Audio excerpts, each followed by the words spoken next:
Bonjour à tous, deux rubriques à suivre dans Actu Matin ce mercredi matin. D'abord, la page invitée avec Wonka Chabi, enseignant en poste dans la commune de Kéroum et surtout président du collectif des enseignants ACDPE recruté en 2014 avec le CAP. Il passera par ici nous dire qu'il y a eu une situation d'injustice au niveau de leur progression administrative depuis leur recrutement. L'invité, c'est dans une demi-heure. Vers 8 heures de Cotonou, vous suivrez Jacques Degbé en direct depuis Paracoum. C'est pour la rubrique économie. Il nous dira ce qu'il a compris de la nouvelle situation du Bénin, longtemps resté champion d'Afrique de la production du coton, mais qui a été détrôné par le Mali au titre de la campagne agricole 2023-2024. Nous verrons avec notre spécialiste ce qu'il y a lieu de faire pour reprendre la couronne continentale.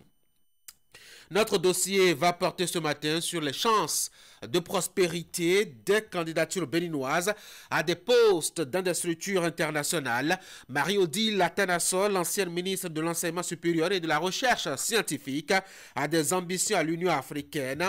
Le ministre d'État en charge de l'économie et des finances, Romuald Wadani, vise la tête de la Banque africaine de développement. Prince Abodjan, lui, rêve de diriger la SECNA. Quel moyen pour booster ses profils? On en fait un sujet de débat ce matin. Bienvenue à tous.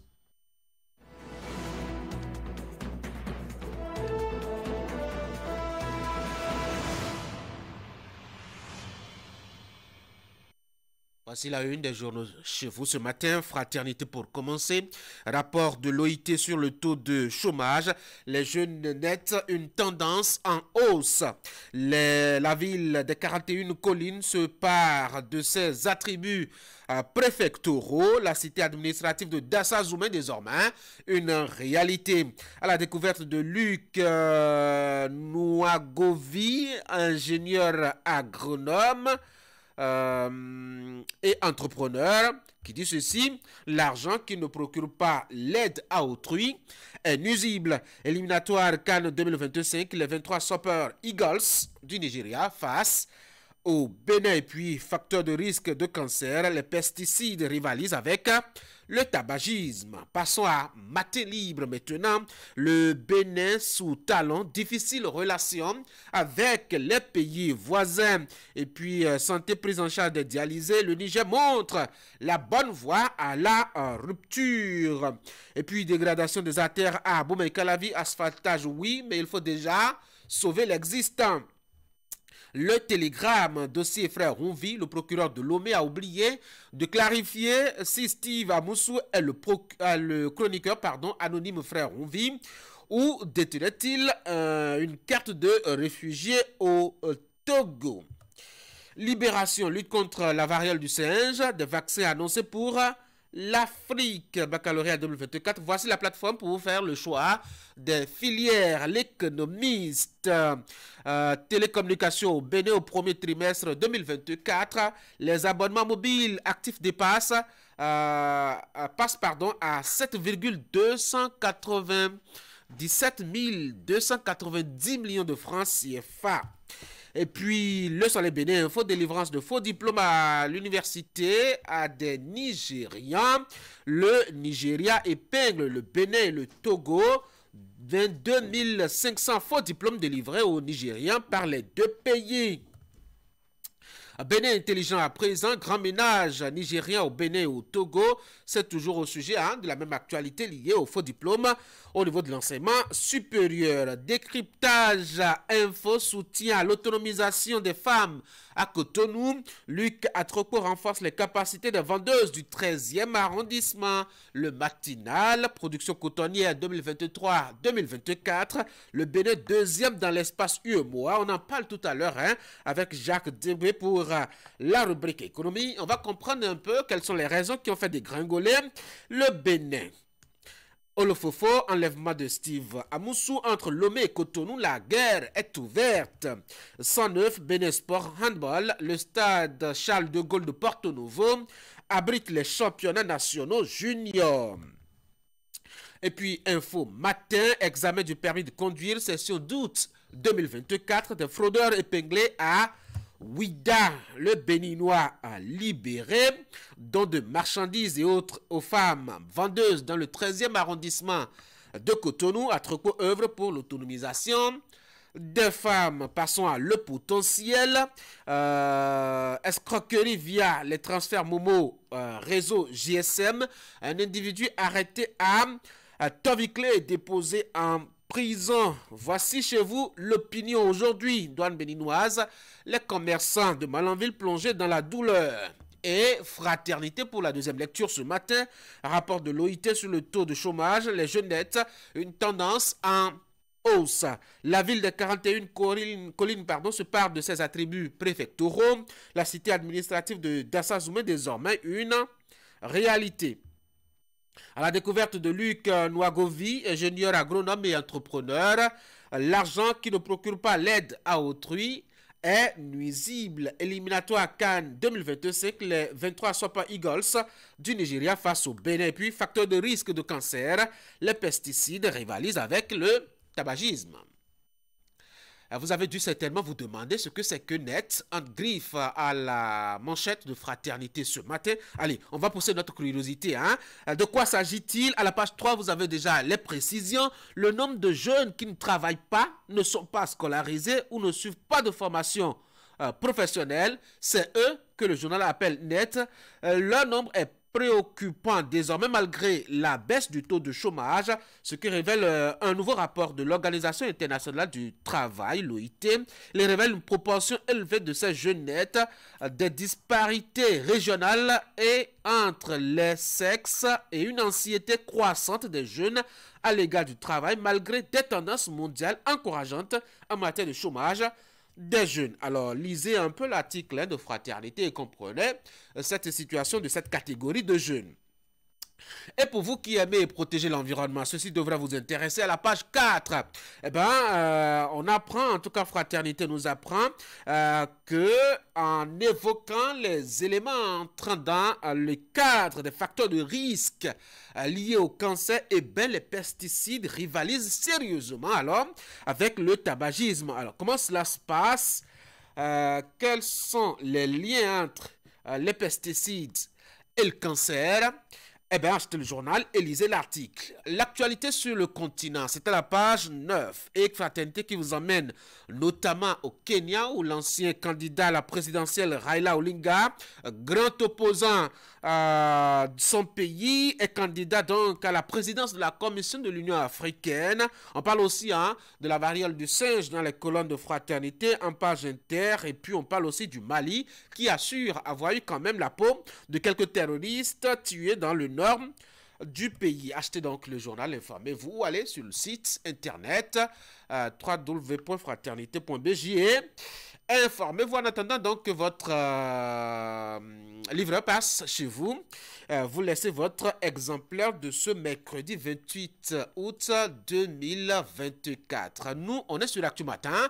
Et la suite, après la une des journaux et cette curiosité dans les pages de Fraternité, c'est le bulletin de l'information avec Florence Bossa. Florence, bonjour. Bonjour Tanguy. Bonjour chers amis téléspectateurs. Vous nous présentez le bulletin. Voici quelques idées qu'on devrait avoir en attendant la présentation complète. Il y a que Cotonou abrite la 6e consultation du réseau des institutions nationales des droits de l'homme de la sous-région depuis hier, mardi 27 août 2024. 14 pays sont présents pour parler paix, sécurité, à l'ère du terrorisme et autres défis pour en arriver au développement durable. Les travaux durent 3 jours. Et puis, le championnat départemental amateur de boxe dans les départements du Borgo et de la Liborie à Parakou. Cela a démarré le week-end écoulé. Plusieurs catégories de combat ont été menées devant les responsables de la Fédération nationale de la discipline. C'est pour offrir un riche spectacle au public. Vous qui aimez le noble art, restez devant votre écran. On vous propose quelques images intéressantes. Voici le bulletin.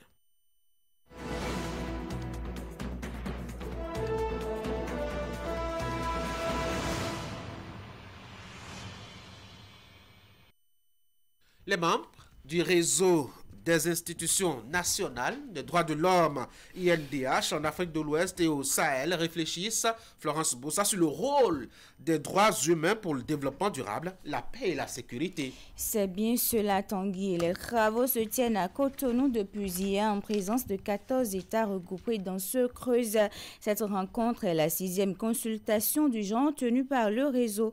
L'ouverture s'est déroulée en présence des représentants des Nations Unies en charge des droits de l'homme, de la commission de la CEDEAO et de plusieurs autres personnalités. C'est le vice-président de la Cour constitutionnelle du Bénin, représentant du premier responsable de l'institution, qui a officiellement lancé les travaux. Suivez ici un extrait de l'allocution de la vice-présidente et présidente par intérim de la Commission béninoise des droits de l'homme. Il sera également question d'évaluer dans une démarche participative et inclusive le fonctionnement de nos institutions en tant qu'entité indépendante, leurs initiatives et actions ainsi que les perspectives afin de prendre de nouvelles résolutions susceptibles de leur insuffler un nouvel élan et poser durablement les bases de leur rayonnement au service des populations de nos pays.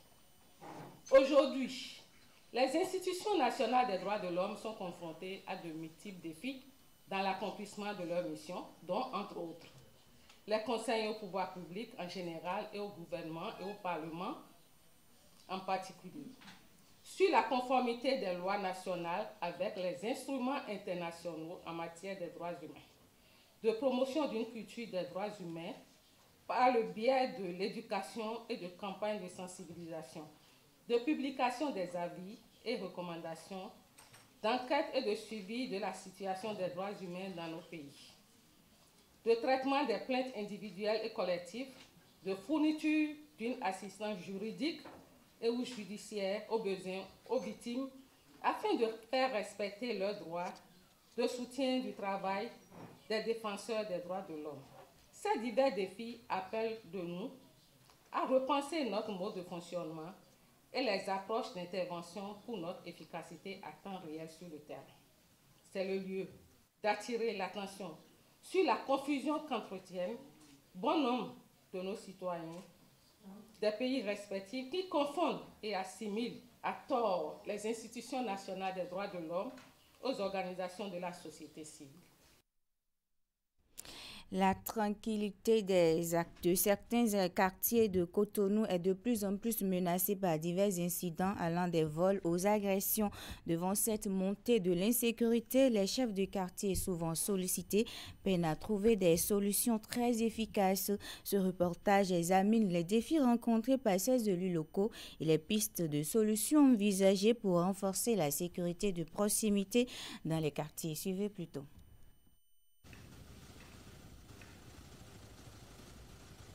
La sécurité dans nos quartiers est un sujet de plus en plus préoccupant.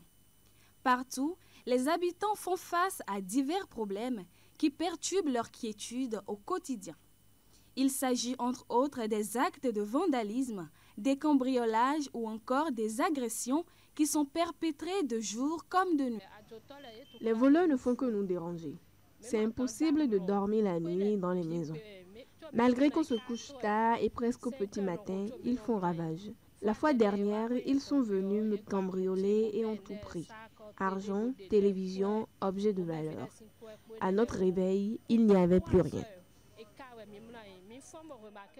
Les premiers qui reçoivent les plaintes des populations sont les chefs quartiers.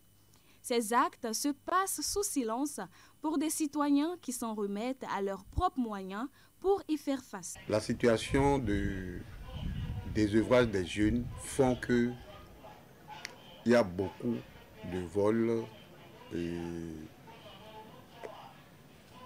dans le quartier, les larcins, surtout le soir ou bien le petit matin.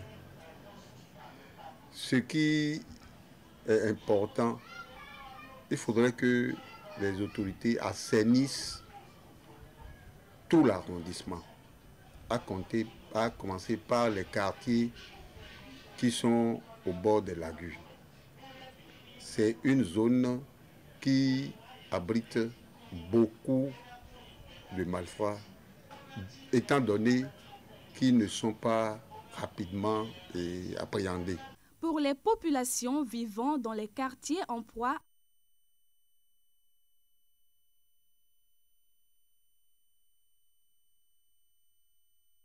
technique. Avec cet élément, nous y reviendrons certainement dans nos prochaines éditions. Les cours de vacances permettent aux apprenants de consolider les acquis et de se préparer sainement pour la rentrée prochaine. Ces cours de vacances ne présentent-ils pas des conséquences qui perturbent le temps de repos des acteurs et agissent sur leur psychologie? Une équipe de notre rédaction s'est intéressée au sujet. Voici ce qu'ils nous proposent. Frédox et Candide, âgés de 10 et 12 ans, ne comptent pas perdre leur temps dans les vacances. Ils se mettent rapidement au travail et suivent assidûment les cours d'anglais. Objectif, renforcer non seulement leur niveau, mais aussi se préparer pour affronter les réalités qui les attendent à la rentrée. Moi, je suis les cours de vacances parce que les cours de vacances, c'est à mieux nous améliorer pour connaître les choses qu'on va faire au cours de toute l'année de la classe de 6e. Les cours de vacances nous aident aussi à mieux apprendre, à être de grands élèves demain. Les cours de vacances aident les enfants à connaître tout ce qu'ils vont faire dans l'année prochaine. Les cours de vacances, aux yeux de l'enseignant, consistent à occuper les apprenants tout en leur permettant d'acquérir quelques notions préliminaires. Ce matin, nous avons appris à connaître l'origine de tout un chacun en anglais. Et encore après, nous avons appris aussi à compter les nombres en anglais. Au premier niveau de l'immeuble, on retrouve les candidats de la série scientifique D en plein cours de mathématiques. Pour eux, prendre part aux activités scolaires des vacances a un sens non négligeable. En fait, on fait une séance de mathématiques. Et la mathématique en terminale D, c'est ça pour coefficient 4. Et c'est très important pour nous qui sommes en D parce que son coefficient est très élevé. Donc ça permet aussi de gonfler la moyenne quand tu as une bonne moyenne en mathématiques. Le but, en fait, pour moi, de participer au cours de vacances, c'est d'avoir une longueur d'avance sur ceux qui ne l'ont pas fait et qui vont commencer la rentrée et de connaître à peu près les notions de début. Les cours de vacances, c'est surtout pour aborder les notions qui vont concerner le premier trimestre. Donc nous avons commencé en terminale D par la SA1 qui est configuration de l'espace. D'accord. Nous avons déjà abordé les 3 premières séquences. On a déjà abordé les 3 premières séquences de la SA1, à savoir les vecteurs de l'espace, barycentre et produits scalaires que nous avons fait ce matin. Donc déjà, ces 3 séquences ont été déjà abordées. Nous allons prendre quelques heures pour les séances prochaines pour faire un peu d'exercice sur ces séquences. Après la randonnée dans la commune de Ouida, l'équipe de reportage débarque au quartier Aïtchédji à Abomey-Calavi. Dans cette salle de terminale scientifique série C, les candidats reçoivent les explications de leur professeur d'anglais. Cette séance de renforcement se résume en 2 explications précises pour permettre aux apprenants d'être mieux aguerris. Actuellement, on est en train de faire une leçon sur la situation d'apprentissage numéro 2, que nous appelons en anglais Lifestyle and Health. Autrement dit, ça veut dire la vie que vous menez, votre style de vie et votre santé. La connexion, le rapport qu'il y a entre votre style de vie que vous avez tous les jours et la forme de santé que vous avez. Non loin de là, dans son cours, ce professeur de philosophie attire l'attention de ses apprenants sur l'importance de la conscience dans le quotidien. C'est cette faculté qui nous rend ce que nous sommes. Ça nous rend hommes, ça nous permet de reconnaître, de savoir, de connaître, de tout ça. Et les enfants doivent savoir que tout acte qu'ils posent intérieurement ou extérieurement vient de cette conscience-là, que je dois habiller conformément à tout ce qui est bon et voilà, dans la société. Tout juste à côté, les candidats à l'assaut du brevet d'études du premier cycle prennent connaissance des premières notions de mathématiques. Aux yeux de ses apprenants et de leurs enseignants, il est indispensable de se mettre au pas, surtout dans les matières scientifiques, pour combler les lacunes à la rentrée. Je suis les cours de renforcement de 3e afin de pouvoir améliorer mon niveau pour la rentrée et de pouvoir bien connaître les cours afin de mieux réussir mon PPC. Bon, ce matin, nous sommes sur la 3e séquence. Nous sommes en train de faire la propriété de Thalès, et sa réciproque et sa conséquence. Je crois que nous essayons au niveau des enfants de leur expliquer comment utiliser la propriété de Thalès, comment utiliser la réciproque et la conséquence. Je crois que ça évolue très bien. En fonction de la première évaluation faite, nous voyons déjà que le niveau est un niveau acceptable. Si les cours de vacances sont des moments de renforcement du niveau des apprenants, ils doivent être en réalité orientés vers des matières spécifiques. Plus loin, certains parents l'assimilent à une surcharge de l'enfant en temps de repos, après de durs labeurs pendant toute l'année scolaire. Ce n'est pas en principe obligatoire pour tous les enfants d'aller aux cours de vacances, parce que comme je l'ai dit, c'est d'abord des cours qui devraient être sélectifs, donc orientés vers les apprenants qui ont connu des difficultés et qui ont besoin de renforcer leur niveau, de corriger les lacunes pour que l'année scolaire à venir, ils puissent mieux s'en sortir. Maintenant, si ces cours devraient recevoir des apprenants, ça ne doit pas aussi se faire de façon systématique dans toutes les matières ou dans toutes les disciplines. Un apprenant, par exemple, qui a eu une baisse de performance en mathématiques, on peut décider de le renforcer uniquement en mathématiques. Mais quand on constate que les cours s'organisent, par exemple, dans 3 ou 4 matières pour tous les apprenants pris ensemble, c'est que ça avantage certains, mais ça favorise d'autres.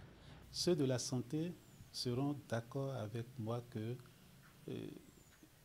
ça affecte d'abord la santé de l'homme même. Parce que lorsque vous allez travailler de façon permanente, sans pause, sans repos, vous risquez d'agir sur votre mental, vous risquez d'agir sur votre personne même. Les cours de vacances étant des moments utiles de renforcement des connaissances des apprenants afin de maintenir la routine scolaire, ils sont sans nul doute des moments qui les privent aussi de repos.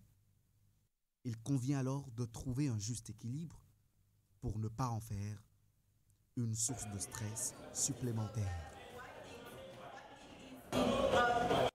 En image à présent, championnat départemental amateur de boxe dans les départements du Borgou et de l'Alibori à Parakou le week-end écoulé. Plusieurs catégories de combats ont été menées devant les responsables de la Fédération nationale de la discipline pour offrir un riche spectacle au public venu assister en grand nombre. Vous aurez plus de détails dans nos prochaines éditions. Tanguy, ce sera tout pour ce bulletin d'information. Florence Bossa, merci pour la présentation. Je vous souhaite de passer une très bonne journée.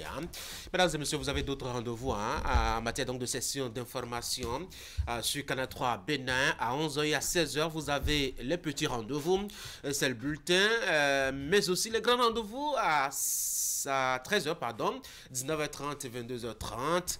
Tout cela pour vous aider à suivre l'actualité ou qu'elle se passe sur Canal 3 Bénin. Allez, voici maintenant le point de l'actualité des sports.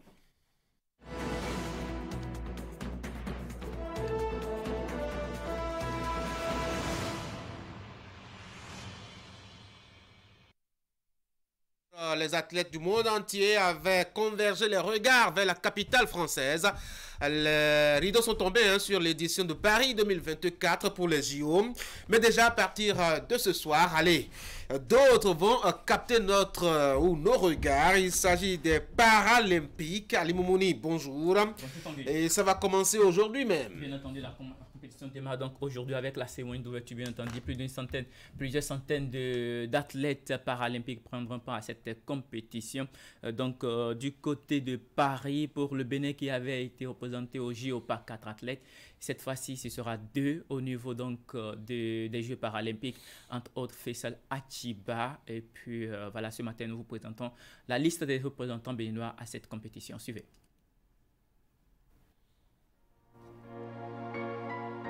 Quelques semaines après les Jeux olympiques, place aux Jeux paralympiques de Paris 2024. À ce grand rendez-vous qui se tient du 28 août au 8 septembre 2024, le Bénin sera représenté par 2 athlètes. Il s'agit de Faisal Atiba, sprinter, et Marina Rundalawan, lanceuse de poids. C'est la 2e participation pour le jeune athlète béninois qui a obtenu sa qualification en 2023 lors du 7e meeting international du Grand Prix Moulay El Hassan de Marrakech au Maroc. C'était à la suite d'une brillante performance conclue par 2 médailles d'or remportées aux 100 mètres et aux 200 mètres et une médaille de bronze décrochée au saut en longueur. Faut-il le souligner, il était également présent à la précédente édition du meeting de Marrakech où il a de nouveau décroché 3 médailles dont une en or, une en argent et une en bronze. Cette échéance lui a servi de plateau d'évaluation pour les Jeux paralympiques de Paris 2024, lui qui était déjà qualifié depuis 2023.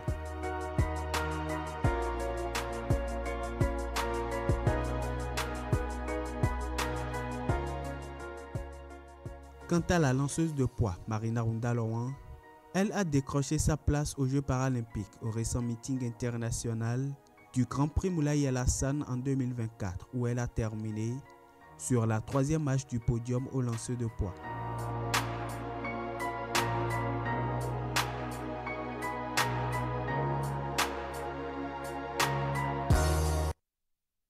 Bonne chance donc aux 2 athlètes béninois paralympiques, Faisal Atiba, sprinter spécialiste des 200 et 100 mètres, et puis du saut en longueur, et puis Marina Rundalawan, lance de poids. On va leur souhaiter beaucoup de chance surtout, un peu plus de chance que les athlètes olympiques béninois qui sont rentrés matinalement de la compétition. Et justement, parlant de ces représentants du Bénin, faut-il dire, vous avez en direct Désiré Diaito, qui est ancien capitaine des Guépards U20. Bien entendu, ancien capitaine des Guépards U20 dans les années 2000. Il est notre invité ce matin, vous l'avez bien précisé, Désiré Diaito. Bonjour. Bonjour, merci de me recevoir. Merci d'avoir décroché notre appel ce matin. Alors, vous avez été retenu, je dirais, vous avez participé, au relais de la flamme paralympique. C'était donc ce lundi 26 août 2024 dans le département de Pas-de-Calais. C'est bien sûr en France. C'était un parcours assez symbolique. D'abord, dites-nous, comment l'avez-vous vécu cette expérience-là? Oui, effectivement, le lundi dernier, j'ai eu le plaisir et l'honneur de participer au relais paralympique. C'est un parcours symbolique, comme vous le dites bien, et la distance est exactement la même pour tous les participants, que ce soit pour le relais olympique ou le paralympique. On est censé courir sur 200 mètres et se passer la flamme paralympique de relais à relayeur. Et donc, autant vous dire que c'est une expérience extraordinaire, c'est un moment unique. Je suis persuadé que ma performance ne restera pas dans les annales du sport puisque j'ai mis 180 secondes pour faire les 200 mètres, mais ce n'était pas le plus important. Le plus important était de vivre un moment exceptionnel avec des athlètes qui le sont tout aussi. Et puis, j'ai ressenti beaucoup de fierté, beaucoup de bonheur. D'être au milieu de toutes ces personnes qui symbolisent, qui représentent les valeurs de l'olympisme. Et le petit Béninois était très fier de faire partie de ce relais-là. Allez, c'était une première expérience pour vous, on le verra sur les images, et bien sûr la fierté d'avoir bien sûr sur votre tenue les couleurs du Bénin. Et puis voilà, en tant que Béninois, qu'est-ce que cela représente pour vous d'être sélectionné puisque vous avez postulé pour faire partie des éclaireurs? En réalité, comme je vous le disais tantôt, c'est une expérience extraordinaire, mais vraiment extraordinaire. Les Jeux Olympiques, ça a eu lieu la dernière fois en 1924 en France. Je ne suis pas sûr, c'est un euphémisme, de dire que je referai encore une fois le relais olympique dans ma vie. Donc, c'est assez émouvant de ressentir toutes ces émotions positives. J'ai pensé à mon parcours de sportifs amateurs ou de passionnés de foot au Bénin parce que j'ai vécu de grandes émotions en représentant le Bénin quand j'étais plus jeune à Cotonou. Et donc oui, tout ça m'est remonté. J'ai eu une pensée pour mes parents, pour les bénévoles de l'association BES que j'ai le plaisir de diriger. Et puis, c'est particulier. Vraiment, il faut vraiment le vivre pour savoir ce qu'on peut ressentir pendant ces moments-là où on a la flamme olympique dans ses bras. Voilà. Vous avez parlé tout à l'heure donc, de cette ambiance qui a prévalu sur place, les athlètes qui étaient paralympiques, qui étaient présents. Vous avez passé la flamme à celle à Letru, champion donc de natation, e-sport et pilote de rallye. Alors, c'était comment à ce moment précis, quand vous étiez en train de lui passer la flamme? Est-ce qu'il y a eu des échanges? Comment c'était? En réalité, le protocole est très strict et très cadré. J'aurais bien voulu même porter le drapeau du Bénin, mais bon, je me suis contenté d'un pins aux couleurs nationales. Donc c'est très cadré. On ne pouvait pas réellement parler pendant la touch kiss, on dit, donc le passage du relais. Donc on a beaucoup échangé avant et après sur le parcours de chacun. Sur ce qui a fait qu'on a été retenu, même si à aucun moment on a reçu une lettre officielle pour nous expliquer le pourquoi du comment. De toute façon, on avait en commun de faire partie soit d'une ou de deux catégories, voire les trois catégories d'énergie qui ont fait qu'on a sélectionné les relais de la flamme. Ces énergies, c'est l'énergie du sport. Donc c'est la pratique du sport à un haut niveau, pas le passé ou actuellement. C'est d'avoir contribué de façon exceptionnelle au rayonnement des Jeux olympiques ou paralympiques en France, par un savoir-faire particulier qu'on a. Et puis, il y a l'énergie du collectif, l'énergie du social, l'ouverture aux autres, l'implication dans la vie quotidienne pour améliorer le parcours de vie des autres. Voilà ces trois axes, ces trois points qui ont servi de critères, si je peux parler comme ça, pour la sélection des porteurs de la flamme. Alors, vous, Désiré Diator, permettez-moi de revenir un peu sur votre carrière. On vous a présenté tout à l'heure en tant qu'ancien capitaine donc des Guépards, entre-temps appelés Écureuils du Bénin. Vous avez même été, je dirais, capitaine, comme je disais tout à l'heure, de l'équipe U20. Alors, pour la plupart des Béninois qui vous suivent ce matin, qu'est-ce qu'il faut retenir de votre parcours? Comment est-ce que cela s'est passé? Est-ce que vous avez joué des équipes au Bénin? Et puis, voilà. Comment est-ce que vous avez vécu votre parcours, votre carrière de footballeur? Écoutez, je ne suis pas très connu au Bénin, à part dans le microcosme du football béninois, où j'ai effectivement joué au ballon, au foot dans la sélection de jeunes, beaucoup dans la sélection de jeunes dans les années 1995-98 jusqu'à 2000.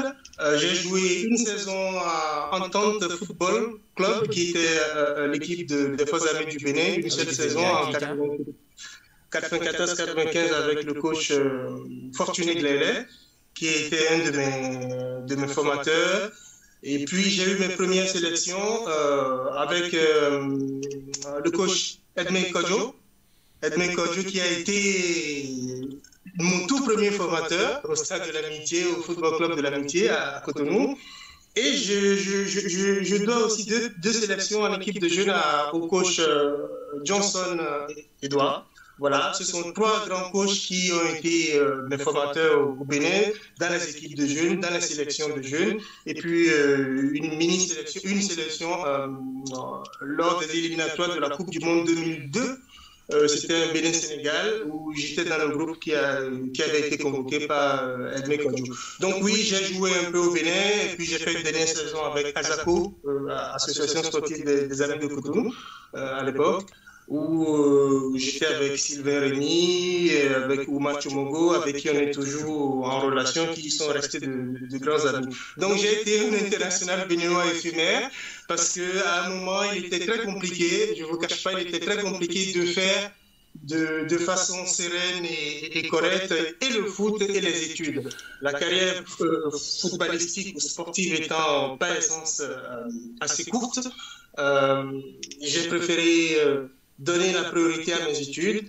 Donc, je suis parti au Maroc pour faire des études en tourisme et en hôtellerie pendant 4 ans. Ensuite, j'ai continué en France, toujours en hôtellerie et en tourisme. Et à côté, je jouais dans des clubs amateurs où j'ai joué à l'US Saint-Georges-les-Ancises dans le Puy-de-Dôme avec Mouchalafo Alao, qui a fait une plus longue carrière en sélection que moi. J'ai retrouvé avec grand plaisir à l'US Murat Michel Dossoupeté et Sylvain Rémy, avec qui j'ai joué au CG de Bogamin. Donc voilà. Et puis cette année-là, justement, quand on était à l'US Saint-Georges-les-Ancises, on avait en coach un certain Ludovic Kalipara, que je ne vous présente pas, qui est un grand frère pour moi.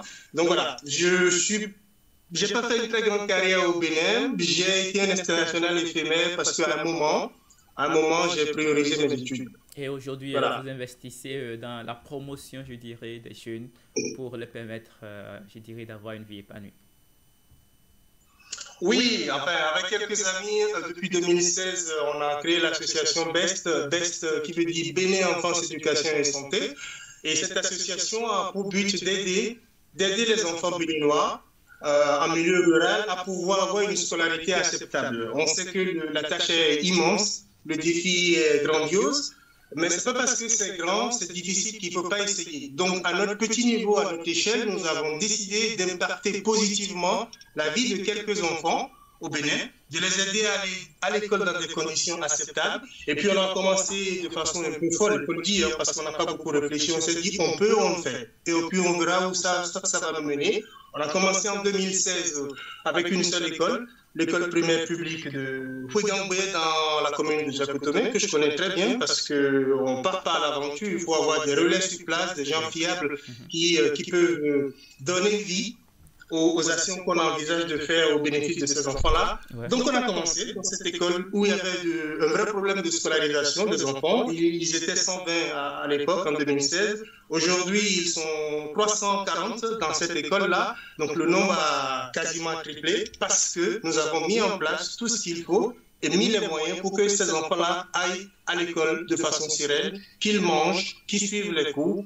Et puis, l'expérience a été dupliquée dans une autre école, donc à Djong, dans l'Ouémé, pour permettre à d'autres enfants, ils sont 400 dans cette école-là, dans cette deuxième école, d'aller à l'école dans de très bonnes conditions. Et tout ce que nous faisons vient en soutien au programme national de l'alimentation scolaire intégrée, en lien avec le ministère de l'enseignement maternel et primaire. Et je tiens à remercier et à saluer le ministre Saliman Karimou qui nous a beaucoup aidés, qui a été attentif à tout ce que nous faisons et sans qui l'association BEST n'aurait pas pu faire tout ce qu'elle fait des enfants béninois. Voilà. Allez, Désiré Directeur, merci beaucoup d'avoir partagé avec nous votre expérience donc, dans la communauté des éclaireurs et je dirais bonne suite pour la cérémonie d'ouverture.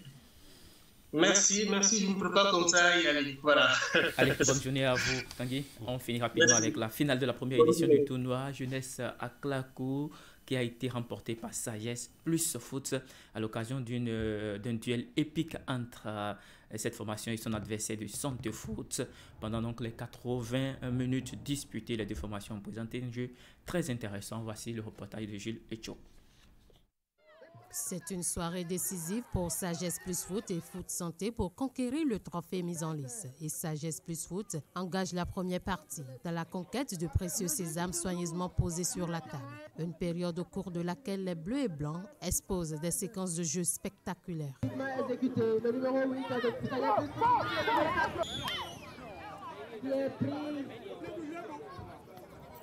Après 40 minutes de jeu entre les formations, le jeu reprend. De fort belle manière, toujours les hommes de Sagesse Plus Foot à la deuxième mi-temps. Ils reviennent avec un autre visage et asseoir leur domination. Mais la riposte de Santé Foot s'est rapidement remarquée avec une défense solidement mise en place. Dans leur jeu collectif de défendre, ils ont contraint leur adversaire à concéder un nul et vierge place à l'épreuve des tirs au but pour départager les deux formations. Et à sa suite, les joueurs de Sagesse Plus Foot étant à droit au tir au but ont été sacrés champions pour cette première édition. Ma joie, elle est immense et vraiment énorme parce que le début de la compétition n'a pas été facile pour nous. Mais je rends grâce au Père Tout-Puissant d'abord, parce que sans lui, on ne peut rien. Avec Messien, on a donné un bon jeu. On a donné un bon jeu, ça je l'avoue. Et les esprits du foot nous ont accompagnés jusqu'à ce point et on a remporté. Je ne peux que dire merci à l'Éternel. Vraiment, je suis en joie. Dès le début de la compétition, il n'y a pas l'équipe là. Nous, on a le foot dans le pied. Le reste, parfois on dit que le football c'est la chance. La chance nous a accompagnés effectivement et puis on a abouti. Mais en fait, nos compétitions d'autres n'ont pas venu. C'est pourquoi on n'a pas refusé. Nous-mêmes on sait que dans le jeu, il y a toujours un perdant quand même. Le tournoi de la jeunesse d'Aklakou, parce que nous avons remarqué qu'il y a quelque chose qui manquait. Il y a quelque chose qui manquait à ce quartier. Nous nous réunissons en groupuscule, en groupe restreint, mais on n'a pas encore senti depuis quelques années un regroupement populaire comme les autres quartiers. Nous sortons, nous voyons ce que les gens font. Du moment où il faut importer ce qu'on a l'habitude de faire ailleurs, nous nous sommes dit qu'il faut regrouper les amis aujourd'hui autour du Cuiron. Au titre des récompenses, le vainqueur part avec une enveloppe financière de 100 000 et un jeu de maillot, le vice-champion 50 000, la troisième équipe 30 000 et le meilleur buteur une paire de crampons. Eh bien, reportage présenté par Esther Tofa. Tanguy. Merci beaucoup à vous, Ali, pour la présentation donc, de l'actualité des sports. Je vous souhaite de passer une très bonne journée. Merci. Mesdames et messieurs, voici notre invité ce matin.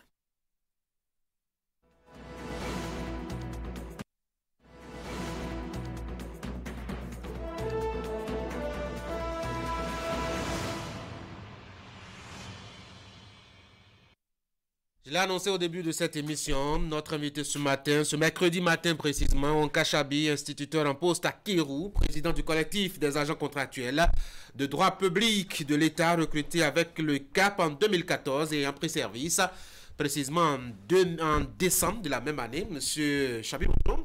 Bonjour, monsieur Agoy. Bienvenue sur Actu Matin.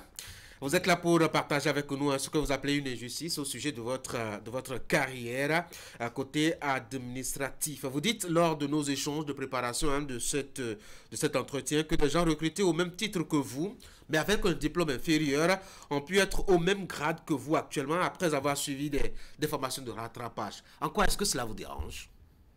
Oui, monsieur Agoy, je tiens d'abord à dire merci à toute l'équipe de Canal 3 pour avoir accepté nous recevoir ce matin au plateau. Et effectivement, tel que vous l'avez annoncé, nous sommes des instituteurs de la promotion 2014, recrutés avec le CAP, dont je suis le président du collectif. Nous avons pris service en décembre 2014 avec deux catégories d'enseignants. Et la catégorie C, nos collègues frères qui sont recrutés avec le CEAP, et nous qui sommes recrutés avec le CAP, catégorie B. Mais ça fait qu'après, l'administration nous a fait appel pour signer des contrats. Nous avons signé ces contrats premièrement. Après, les contrats n'étaient plus revenus. Et en septembre, nous avons été rappelés, septembre 2015, très bien sûr, nous avons été rappelés pour reprendre les contrats. Et en ce moment, il y a un nouveau décret, le décret 2015-373, qui était en vigueur en ce moment-là. On nous a fait signer des contrats à durée déterminée de 2 ans, renouvelables une seule fois. Et après le renouvellement du contrat en 2016, en 2018, l'administration nous a rappelé pour signer le contrat à durée indéterminée. Mais durant cette période de 2014 à 2018, il y a nos frères collègues recrutés avec le CEAP que l'administration du MAMP a autorisé à aller au CAP écrit, passer leur examen professionnel, ce qui est normal parce qu'il y a l'arrêté 099 qui institue cela après un recrutement dans la fonction publique. Quand un enseignant prend service après 4 ans, il doit pouvoir aller au CAP, à des formations professionnelles. Donc le CAP, chez nous, au niveau de l'enseignement maternel et primaire. Donc nous étions là, on espérait quand même un avancement venant de notre ministère, mais nous n'avons pas eu. Mais quand nos collègues ont fini de faire leur examen professionnel, ils ont été reclassés dans la catégorie B, puis avancés.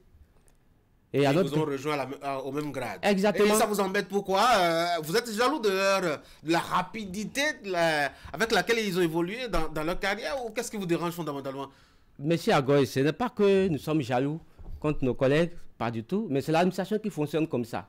Vous ne pouvez pas être recruté dans la fonction publique avec des catégories différentes et d'un jour à l'autre, la catégorie inférieure rattrape la catégorie supérieure en grade, sans que cette dernière-là ne soit sous le coup d'une loi, mais sous le coup d'une sanction. Donc, chacun reste dans sa catégorie et il évolue dans sa catégorie. Mais alors, qu'est-ce qui s'est passé pour que vous soyez sur place, enfin, pendant cette période-là? Bon, quand les actes ont paru, nous sommes rapprochés de l'administration. D'abord, il y a notre ministre de tutelle, M. Karim Salman, dont je salue au passage ici, qui était en tournée, et nos collègues lui avaient posé le problème. Pour dire, nous avons constaté l'apparition des actes, mais nous nous retrouvons au même grade avec nos collègues recrutés avec le CAP. Et notre ministre avait dit non, que ce n'est pas possible. Parce que nous autres, nous sommes recrutés avec le CAP, on ne peut pas être au même grade avec eux. Et nous avons demandé en ce moment de rédiger une lettre de réclamation d'échelon, ce qui a été fait. Nous avons déposé ça au cabinet du ministre le 14 décembre 2022. Et nous étions là, on attendait une suite favorable, mais nous n'avons pas eu la suite. En février 2023, nous avons introduit un recours gracieux, toujours dans le cabinet du ministre, et qui est resté toujours infructueux. Et en février 2023, nous avons, en décembre 2023 du moins, nous avons introduit encore une lettre d'audience où nous avons demandé au ministre de nous recevoir pour qu'on puisse échanger autour de la situation de notre carrière. Mais c'est toujours resté sans suite. Bon, nous nous sommes dit que certainement, le ministre peut-être n'est pas au courant des demandes que nous déposons dans son cabinet. Et c'est pour cela que nous sommes venus ici. Mais en temps, nous nous sommes rapprochés de l'administration, en l'occurrence les autorités de la DEPAF, de notre ministère, qui nous faisaient savoir que, bon, ils se sont basés sur les tests pour nous avancer et aussi pour reclasser nos collègues. Mais nous nous sommes dit que, quels sont ces tests en réalité qu'on a exploités, qu'on a utilisés pour avancer, pour nous avancer et reclasser nos collègues, de telle sorte que nos collègues alors nous rattrapent en grade. Aucun test ne peut favoriser une catégorie. Et mais il y a quand même le décret de 2015 qui dit que ceux qui sont sous contrat CDD, en principe, ne devraient pas évoluer aussi automatiquement comme le prévoit et comme vous le décriviez tout à l'heure. Oui, mais vous étiez donc sous contrat CDD. Monsieur Agoy, ce contrat CDD dont vous parlez, nous pouvons dire que ce contrat, en réalité, nous ne devons pas le signer. Pourquoi? Parce que dans le même décret 373 de 2015, du 24 juin 2015, il est clairement défini en ses articles 3 et 4 les conditions dans lesquelles on peut faire recours à des agents pour un contrat CDD. Pour un contrat CDD. Et aussi un contrat CDI. Dans quelles conditions on peut signer un agent, un contrat, un CDI et un CDD. Et c'est bien défini que pour signer un agent, un CDD, il faut que ça soit un emploi précaire, partiel ou pour un temps déterminé. Mais l'article 4, en son point 2, a clairement été clair. Nous signons un contrat à durée indéterminée aux agents quand il s'agit d'un emploi permanent. Et nous savons tous que l'enseignement n'est pas un emploi précaire, ce n'est pas un emploi partiel, c'est un emploi permanent. Donc, en aucun cas, on ne devrait pas nous faire signer un contrat à durée déterminée. Ça devait être un contrat à durée indéterminée. Mais il y a des catégories quand même qui relativement sont recrutées pour, je crois, un emploi à temps partiel. Vous voyez les aspirants par exemple, vous voyez les vacataires par exemple, c'est à temps partiel. Donc on peut leur signer un CDD, ce n'est pas systématique comme vous le décrivez. Mais oui, monsieur Agoy, c'est de la même chose, nous sommes en train de parler. Oui. Ceux-là dont vous venez de citer, ils ne sont pas encore recrutés par l'État. Ce sont des structures qui les recrutent. Donc elles ne peuvent que les signer des contrats à durée déterminée. Oui, mais qu'est-ce qui vous a obligé alors à signer un CDD alors que vous étiez bien conscient qu'il ne fallait pas signer justement un document CDD? Ça veut dire que c'est vous-même qui vous êtes fait prendre à votre propre piège.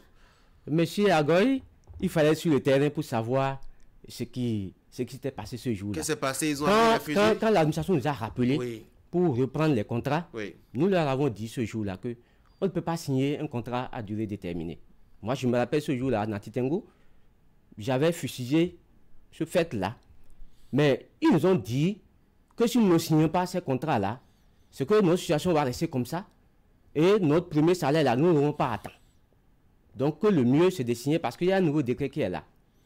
Bon, et un employé devant un employeur, quelle force il a? Il a beaucoup de force, parce que force doit rester à la loi et le principe. La preuve, vous êtes en train de réclamer des droits aujourd'hui et vous remettez en cause des signatures que vous aviez faites par le passé. Ça fait un peu décalage avec la sincérité de la démarche, non, quelque part.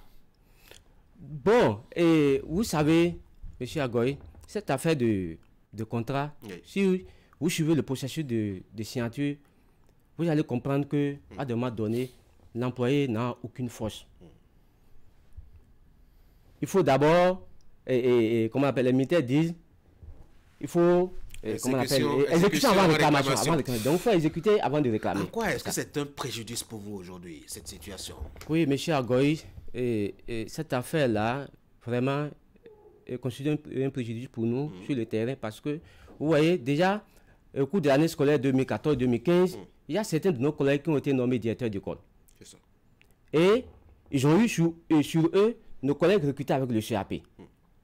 Moi, par exemple, en 2016, j'ai été nommé directeur d'école. Et pendant ce temps, j'ai eu des collaborateurs qui ont servi sous moi, de la même promotion, mes collègues.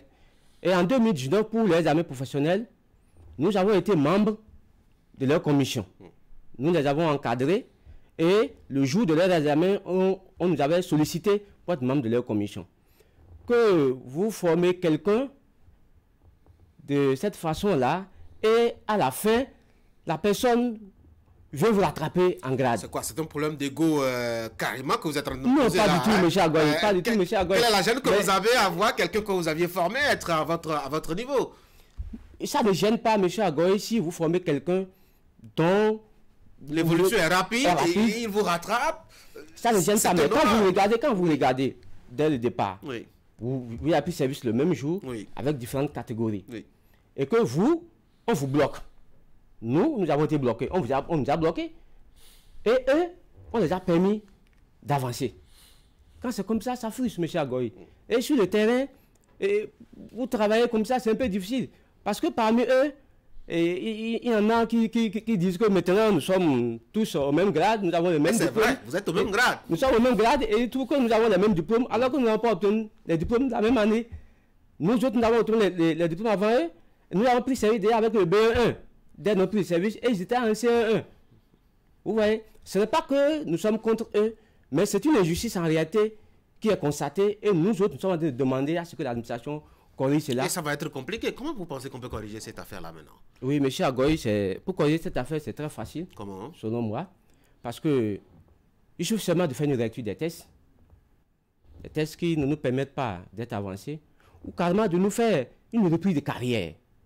Une reprise de carrière. Parce que tel que je viens de le dire avec le décret 373 de 2015, il est bien dit qu'on devrait nous faire signer normalement un contrat à durée indéterminée. Qu'on nous fasse une reprise de carrière en nous faisant signer de nouveaux contrats à durée indéterminée. Simplement, le problème est réglé. Et comme ça, nos collègues recrutés avec le CAP, ils vont toujours évoluer normalement et nous autres, nous allons aussi évoluer normalement. Et il y aura en réalité une différence de 2 échelons entre eux et nous. C'est la différence d'échelons que vous réclamez directement. Tout à fait. Et les incidences financières que cela devrait avoir sur votre salaire. Tout à fait. Et je vais prendre l'exemple, si vous me le permettez, l'exemple de la promotion 2010, surtout nos doyens. Ils ont été recrutés dans les mêmes conditions que nous. Il y avait la catégorie C, ceux qui étaient recrutés avec le CAP, et la catégorie B, qui étaient recrutés avec le CAP. Mais au cours de leur évolution, il n'y a pas eu de problème. Il n'y a pas eu de problème. Aujourd'hui, ceux qui étaient recrutés avec le CAP, ils sont en BE7, par exemple, et ceux qui sont recrutés avec le CAP sont en BE5. Donc, il y a cet écart d'échelon-là qu'on doit constater. Auquel vous tenez. Oui. D'accord, merci beaucoup en tout cas d'être passé par ici. Je rappelle, vous êtes instituteur de la commune de Kéroum. Oui. Et quand on dit Kérou, hein, il y a quand même ce mauvais souvenir qui vient à notre esprit, lié notamment à Kaoubagou. C'est un petit arrondissement donc, de cette commune-là. L'année passée, il y a eu quand même un acte assez odieux qui a été commis par sur des populations, par des hommes armés, jusque-là non identifiés, avec à la clé plusieurs morts. On va pas ressasser l'histoire. Comment est-ce que vous aviez vécu cela? Merci beaucoup, M. Agoy. Et il faut dire que cette situation avait créé assez de psychose au sein de la population de Kérou. Parce que je me rappelle, ce jour-là, j'étais au poste, en train de travailler quand mon portable a sonné. À plusieurs reprises, je n'avais pas taillé importance à cela, je ne continuais pas à travailler. Mais il y avait d'insistance, Finalement, j'ai pris l'appel et c'était mon épouse qui m'appelait. Et quand j'ai décroché, mon épouse me dit, mais toi, tu fais quoi encore au poste? Ah ouais? Et je lui ai demandé qu'est-ce qui se passe. Elle dit qu'ils ont déjà fermé les écoles ici à cause de la situation qui s'est produite de l'autre côté là-bas. Que tout le monde a déjà fermé les écoles. La classe. Et que moi, je fais quoi encore à l'école? Vous avez paniqué? C'est comme ça, c'est normal, c'est tout à fait normal. Vous avez couru, vous avez abandonné les élèves? Exactement. J'ai dû laisser les élèves? J'ai dû laisser les élèves pour reboucher chez moi et je suis revenu à la maison. Carrément. Effectivement, j'ai constaté que la plupart des écoles de Kérou étaient fermées. Donc, c'était une situation vraiment qui a créé beaucoup de scores dans la commune de Kérou. Mais aujourd'hui, nous sommes... Comment vous sentez-vous aujourd'hui, là? Puisque oui. La rentrée s'annonce, il y a quand même cette année qui s'est écoulée relativement normalement, bien après cet incident déplorable-là. Comment vous sentez-vous aujourd'hui? En sécurité? Inquiet toujours? Bon, et aujourd'hui, on peut quand même dire que nous nous sentons en sécurité. Pourquoi? Parce que, d'abord, je tiens à remercier le président Patrice Talon, qui a pris vraiment le taureau par les cornes après l'incident. Et il a mis un dispositif sécuritaire dans l'arrondissement de Kaoubagou, qui aujourd'hui, quand même, a permis à la population de vaquer d'occupation sans inquiétude. Parce que même dans l'arrondissement central, il y a la sécurité qui est là, qui a été renforcée. Et dans les périphéries où ce crime avait été commis, il y a des postes avancés qui ont été créés et la population quand même va à ces occupations. C'est vrai que cette situation, qu'on le veuille ou pas, on ne peut pas être totalement à l'aise parce que c'est des gens qui ne préviennent pas et qui interviennent comme ça à brûle pour point. Donc, mais quand même, nous sommes quand même aujourd'hui contents de ce dispositif sécuritaire qui a été mis en place et ça nous permet quand même de travailler en toute quiétude. Et comment vous préparez-vous la rentrée? Correctement, ça va. Aucun problème. À part l'affaire de grade, tout va bien, M. Agoy. Wonka Chabi, instituteur à Kérou, président du collectif des agents contractuels de droit public de l'État, recruté avec le CAP en 2014. Un mot pour finir? Pour finir, M. Agoy, je voulais encore une fois vous dire merci pour avoir accepté nous recevoir ce matin sur votre plateau. Et je tiens à dire merci à notre ministre de tutelle qui nous avait écouté en son temps quand il était en tournée sur le terrain par rapport à cette situation. Oui. Même si aujourd'hui les choses ne sont pas encore avancées, nous nous sommes dit qu'il n'est pas encore informé de toutes nos démarches que nous avons menées. Et nous espérons les jours à venir qu'il puisse nous aider à résoudre cette situation.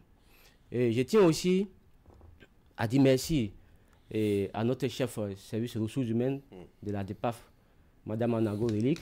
Voilà une dame qui, elle nous a toujours écouté. Quand on va là-bas, elle nous écoute, elle nous accueille, elle nous donne beaucoup de conseils. Donc nous tenons vraiment à lui dire merci. Et aussi, je ne vais pas occulter cet aspect, nos collègues recrutés avec le CAP. Oui. Et je voudrais ici profiter de ce plateau pour leur dire qu'en réalité, nous ne sommes pas contre eux, mais quand même, nous sommes en train de réclamer quelque chose qui est légitime pour nous. Voilà. Et nous voulons que cela soit corrigé pour le bonheur de nous tous. Merci beaucoup, M. Agoy. Wonka Chabi, merci beaucoup. Bonne journée. Merci beaucoup. Et bien de choses aux populations de Kérou. Elles vont entendre. Mesdames et messieurs, on va passer maintenant à la rubrique économie. Voici Jacques Débé.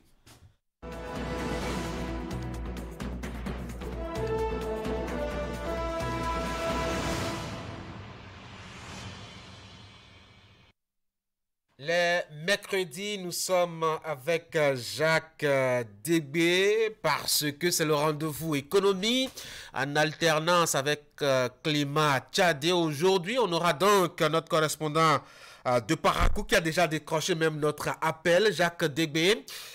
Bonjour. Bonjour, Tanguy. Merci beaucoup d'avoir décroché notre appel ce matin. Dans la rubrique économie ce matin, nous parlons du Bénin, de sa production cotonnière. Cotonou a perdu sa première place en Afrique. C'est le Mali qui lui a ravi. En dépit de ses 600 000 tonnes de coton pour le compte de la campagne 2023-2024, eh bien Jacques, le pays vient d'être détrôné par Bamako, selon un bilan établi par le programme régional de production intégrée du coton en Afrique. Alors, comment est-ce qu'on peut expliquer, je dois dire, cette performance-là? Oui, Tanguy, c'est la question que tout le monde se pose depuis quelques jours, depuis la publication de ce classement du programme régional de production intégrée du coton en Afrique, PRPICA.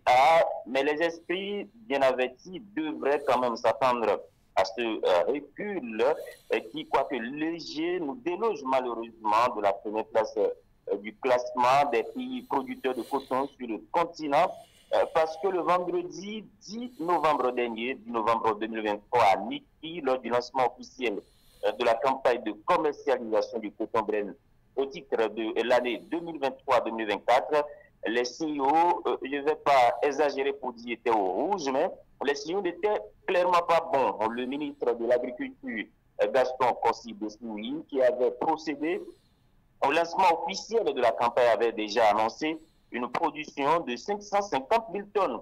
Donc, c'est même déjà tout heureux qu'on en soit aujourd'hui à 663 000 tonnes de production, qui représente quand même une progression de 2% par rapport à la saison 2022-2023. Et déjà, pour justifier cette chute en termes de chiffres, le ministre Gaston Kossi-Besnoui évoquait une nouvelle espèce de jacide très agressive qui est apparu sur le cotonnier à tous les stades de son développement et qui a causé d'importants ravages sur ce cotonnier. Aussi a-t-il évoqué la pluviométrie capricieuse qui a caractérisé la campagne 2023-2024. Et ce jour-là déjà, j'ai senti un Gaston Kossi-Besnoui qui n'était pas du tout enthousiasmé puisque j'étais en équipe pour le reportage. Mais il n'y a pas que les raisons d'insectes ravageurs ou de pluviométrie qui expliquent cette régression, puisque d'ailleurs les autres pays producteurs de la sous-région sont aussi frappés par ces phénomènes. Il y a surtout une raison principale, selon les dires des producteurs à la base, c'est la non-maîtrise de l'engrais SSP, super phosphate simple, qui n'a pas du tout été du goût des cotonculteurs, de l'ensemble des agriculteurs en général. Lors de la campagne écoulée ces derniers, ont eu du mal à maîtriser l'utilisation de cet intrant chimique. Conséquence, les rendements ont reçu de gros coups dans les champs. Maintenant, lorsqu'on ajoute à tout ça la colère des agriculteurs face aux réformes qui interdisent l'exportation des produits tropicaux, soja et anacarde en tête, plusieurs, rappelez-vous, ont mis à exécution leur menace de boycotter la production cotonnière pour à tort ou à raison punir le gouvernement. Tout ça mis ensemble, vous comprenez aujourd'hui pourquoi le Bénin n'est plus champion d'Afrique. Mais on peut quand même se targuer d'avoir régné sans partage sur la production cotonnière en Afrique pendant environ 5 ans, puisque le Bénin s'est hissé sur ce trône-là depuis la saison 2018-2019, Jacques. Oui, et clairement, le Bénin n'avait pas d'égal en Afrique en matière de production cotonnière sur ces 5 dernières années. De la campagne 2018-2019 à celle de 2022-2023, le Bénin avait toujours gardé le flambeau avec notamment une production record de 766 000 tonnes en 2021-2022.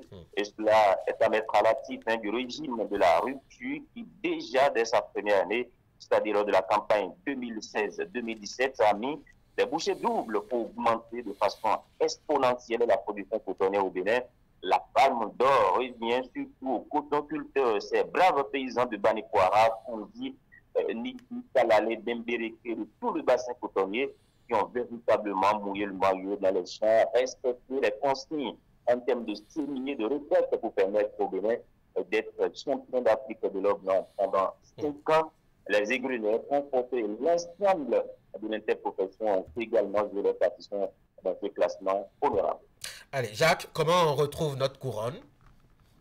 Se remettre au travail, Tanguy. Je dois rappeler que le Bénin tablait sur une production record d'1 million de tonnes lors de la campagne 2023-2024. Oui. Malheureusement, on n'a pas pu atteindre cet objectif. Et pour reprendre la première place au Mali, cotonculteurs, transporteurs, égreneurs, gouvernement, chaque acteur de l'interprofession doit jouer véritablement son rôle.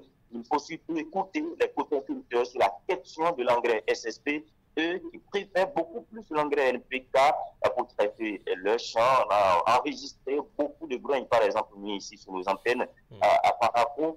Prendre également les dispositions pour anticiper l'envahissement d'insectes ravageurs dans les champs de coton et pour éviter les incendies de coton sur les marchés autogérés. Je crois que si on fait tout ça, et si on cajole un peu les agriculteurs parce qu'ils sont un peu en colère, j'ai discuté avec certains boycottés la campagne écoulée, il faut véritablement les sensibiliser, discuter avec eux sur le terrain pour leur montrer l'importance de cette filière-là pour le Bénin, qui est une filière très, très capitale dans l'économie béninoise. Et donc, si on fait tout ça, peut-être que l'année prochaine, on pourra reprendre notre fauteuil de leader au Mali et ça va être la joie pour tout le monde.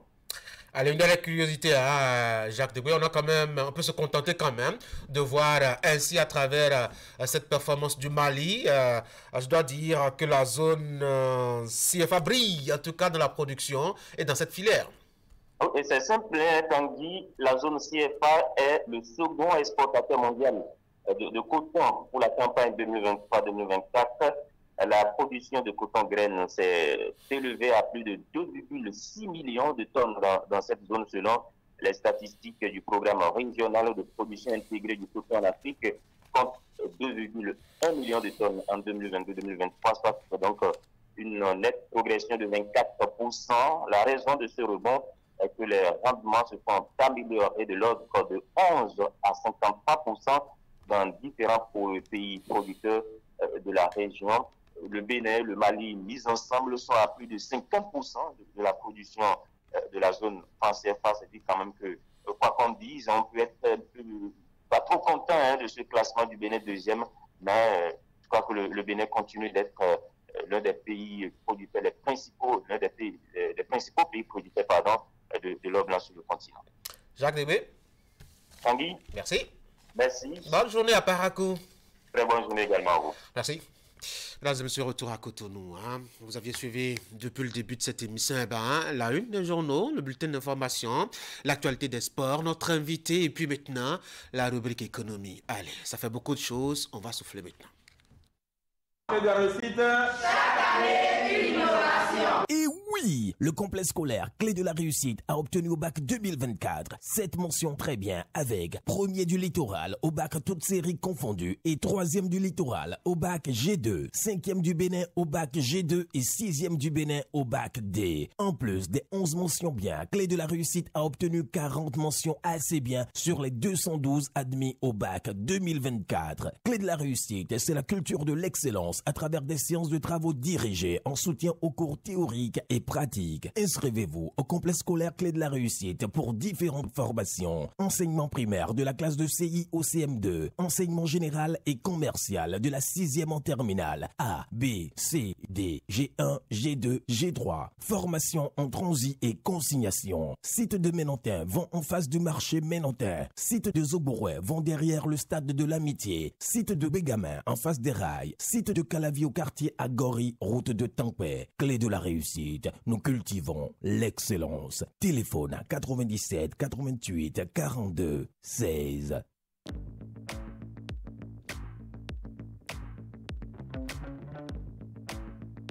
Profitez des Corsair Days et envolez-vous vers Paris et 19 villes de province à partir de 421 460 CFA aller-retour hors frais de service. Alors retrouvez-nous vite sur flycorsair.com et en agence de voyage. Corsair, voyagez en bonne compagnie. De réussite.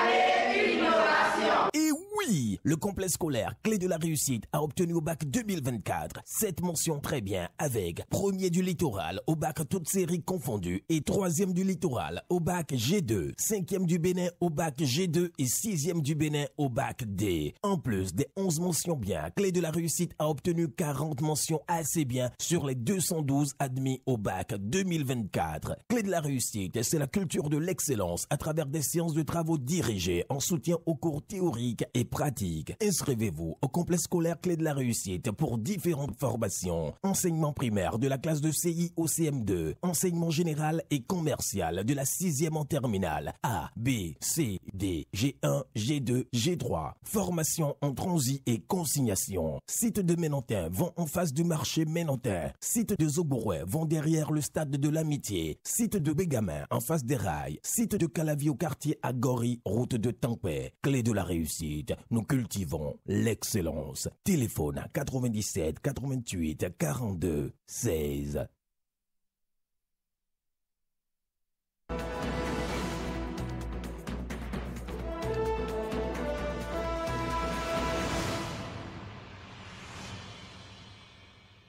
Allez, nous sommes de retour pour le débat ce matin. William Cliquin, bonjour. Franck. Bonjour. Bonjour. Ce matin, on va parler un peu de cette candidature béninoise pour des postes à l'international. Je n'ai pas grand souvenir, mais aussi loin que ma mémoire puisse m'aider à retourner dans le temps, chers collègues et confrères. C'est la première fois qu'on a autant d'ambition béninoise, à la fois pour des postes à l'international. Les Béninois plus intéressés par l'ailleurs ou une sorte d'incommodité à l'intérieur, William? Je suis partagé, puisqu'à l'intérieur, il y en a qui ont des postes. Et il y a d'autres qui n'en ont pas eu. Assez intéressant et qui veulent les abandonner surtout. Bon, je vois l'angle sous lequel vous voyez les choses. Non, mais je reconnais qu'il y en a qui ont des postes et qui veulent peut-être faire de meilleures expériences. Un poste au plan sous-régional, régional ou international, c'est toujours édifiant pour sa carrière, pour sa notoriété.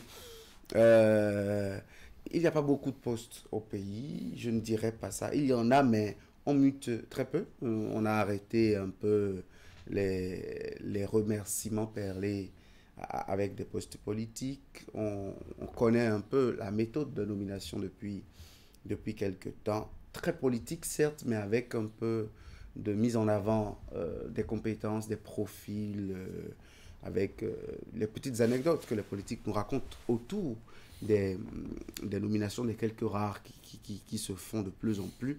Mais ce n'est pas pour autant que la place est toute serrée, parce que tout à l'heure, nous parlerons d'une candidate la plus en vue aujourd'hui, à un poste qui est à la présidence de la République et au Conseil national de l'éducation, qui est bien lotie dans l'appareil, quoi qu'on dise. Elle a quitté le gouvernement, mais elle est là. Donc, elle ne chôme pas. Elle ne chôme pas, pas du tout.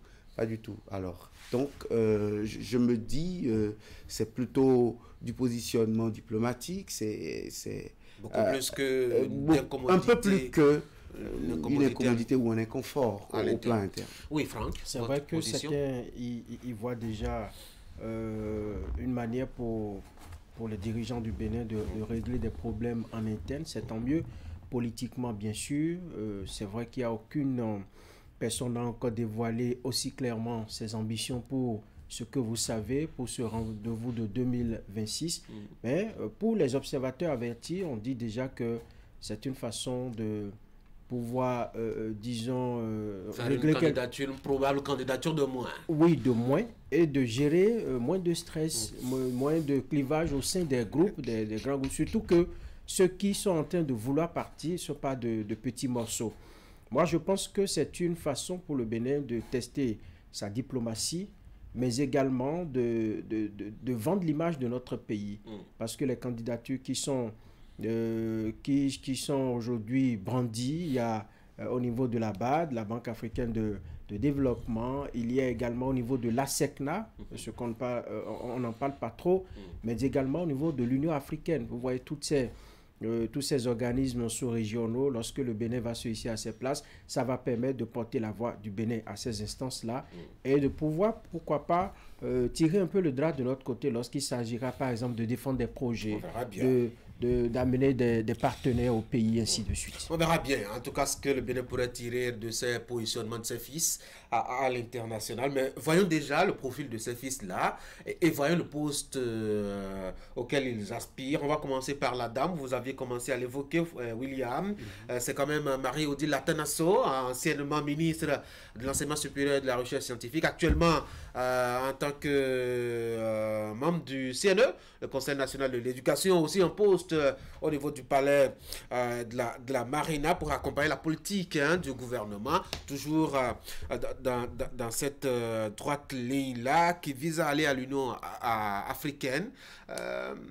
Bon profil, quelle chance selon vous? Le profil, rien à dire selon moi. Qu'on l'aime ou qu'on ne l'aime pas, elle a un parcours universitaire réputé, on s'accorde là-dessus, directrice d'établissement, ancienne directrice de l'ENEAM, ancienne INE.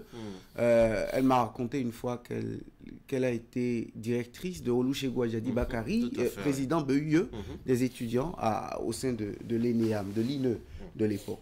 Après, on a connu le reste de sa carrière scientifique. D'abord, elle est économiste, femme scientifique, reconnaissons-le. Ensuite, ministre des enseignements, de l'enseignement supérieur et de la recherche scientifique, 3 ans durant, restée dans les arcanes, épouse, entre-temps, dans un passé lointain ou récent, situé vous-même d'un autre grand universitaire du milieu scientifique béninois, du monde de l'économie aussi. Bref, le profil parle. Si c'est pour être commissaire à l'éducation, à la science, à la technologie, en tant que femme aussi, c'est un profil parlant. On a au moins cette grâce d'avoir un profil comme cela à pouvoir présenter comme candidature au niveau du Bénin. Mais quand vous demandez dans la même question les chances, je vous dirais que jamais le profil n'a prévalu pour un poste au niveau même national. Vous ne penserez pas qu'on viendrait me chercher moi, par exemple, pour un truc aussi prestigieux, impressionnant et qui a 2 fois ma taille? Pas vous peut-être, mais peut-être moins que vous. Ah oui? Juste parce que la diplomatie aura marché. Les spécialistes de relations internationales vous diront que ça s'appelle de la diplomatie de couloir. Ce n'est pas... Vous savez, elle est professeure, elle est économiste, cadre, elle a été membre de gouvernement, elle est une des intellectuelles les plus capées peut-être de sa génération aujourd'hui, mais ce n'est pas du tout suffisant. D'abord, quand on a une candidature venant du Bénin, quand la candidature ne vient pas d'un pays anglophone ou dans le monde francophone, du Sénégal ou de la Côte d'Ivoire, vous avez vu... Quelquefois du Burkina Faso. Parce que les Burkinabés aussi, légèrement. Oui, légèrement. Aussi. Mais écoutez, si c'était une maghrébine, haut les mains, on serait en train de crier peut-être. Ou je ne sais. Bref, je vais peut-être revenir dans un autre point de mon analyse, mais entendons-nous là-dessus. Le profil, ce n'est pas la chose sur laquelle il faut le plus s'attarder. Oui. C'est vrai, il ne faut pas s'y attarder, mais ça compte pour beaucoup. Pour que ça pèse dans la balance, il faut miser sur le profil. Vous voyez, c'est une candidature qui a été préparée, déposée et qui est portée par le Bénin. Et si vous ne misez pas au départ sur le profil, ça peut être à la longue un critère qui va vous éliminer, qui va vous faire perdre des chances, parce que vous avez quelqu'un qui, par exemple, présente des années d'expérience, qui présente, lorsque vous voyez son carnet d'adresse, c'est bien fourni, ça peut également aider les gens à pouvoir vous apporter leur soutien. Mais c'est beaucoup plus un travail de couloir, comme l'a dit William. Et je pense que si le Bénin est arrivé à porter son choix sur Madame Atanasso, c'est qu'on se dit qu'on peut briguer, on peut gagner, on peut avoir ce poste-là. Maintenant, quelles sont les relations entre le Bénin et les pays qui sont en lice? Quelles sont les relations entre le Bénin et les pays qui doivent choisir ces candidats-là? C'est là toute la question. Est-ce qu'entre-temps, nous avons mis suffisamment en lumière notre diplomatie pour, en ce moment précis, en profiter pour essayer de gagner des points. C'est le moment de le savoir. C'est le moment de tester, disons, la dynamique de notre diplomatie, de tester la force de notre diplomatie. Parce que, vous voyez, j'en aurais fini, Patrice Talon n'est pas le genre de président qui se déplace beaucoup trop vers les autres pays. Vous le voyez en tout. C'est vrai qu'on a vu une photo fuitée par rapport au président de la BAD sortant. C'est très rare de voir Patrice Talon dans ces rôles. Donc, s'il en arrive aujourd'hui à poser ses pas, ça veut dire que les candidatures sont vraiment sérieuses. On verra bien qu'est-ce qui bouge côté diplomatie pour booster, je dois dire, ces candidatures-là. Mais pour l'instant, on est à l'étape de l'observation des profils. Et là, on va passer au second, le ministre d'État en charge de l'économie et des finances et de la coopération, je crois. C'est bien la dénomination de son portefeuille. Bon, la dénomination ne met pas coopération, mais dans son AOF, il est en charge de la coopération. Merci beaucoup pour le détail. Aujourd'hui, il rêve bien de diriger la Banque africaine de développement. Une grosse ambition. Waouh! Je ne sais pas si un Béninois a dirigé la BAD depuis qu'elle existe. Je ne m'en souviens pas. Peut-être un Biochané qui a dirigé... Directeur Afrique du FMI. Je ne sais pas si dans l'histoire, à part ça, il y a aussi le vieux renard de Drebé aussi qui a quand même été au niveau donc de l'OIT. Un poste assez intéressant aussi. Oui, mais pas comme le parlant directeur Afrique du FMI que nous avons connu avec le ministre d'État, directeur adjoint, de Abdoulaye Biochané. De ma courte et très courte, je précise, mémoire, c'est le souvenir le plus élogieux. Pas pour dire que les autres postes internationaux ne sont pas importants. Ah non, bon, les gars ne sont pas contents de vous. Lui qui a quand même... elle a été BOAD avec une grande expérience. Beaucoup de Béninois, Abdoulaye Biochané notamment, Christian Adovel, beaucoup de Béninois ont dirigé la BOAD. Ça, au moins, notre diplomatie marche là-dessus. On a un titre foncier à l'ONU. Non, je crois qu'il doit y avoir un contrat tacite avec la BOAD. Donc, je dis... BAD, Banque africaine de développement, pour un Béninois, ça sonne fort. Vous savez combien la BAD est importante dans le financement de nos économies.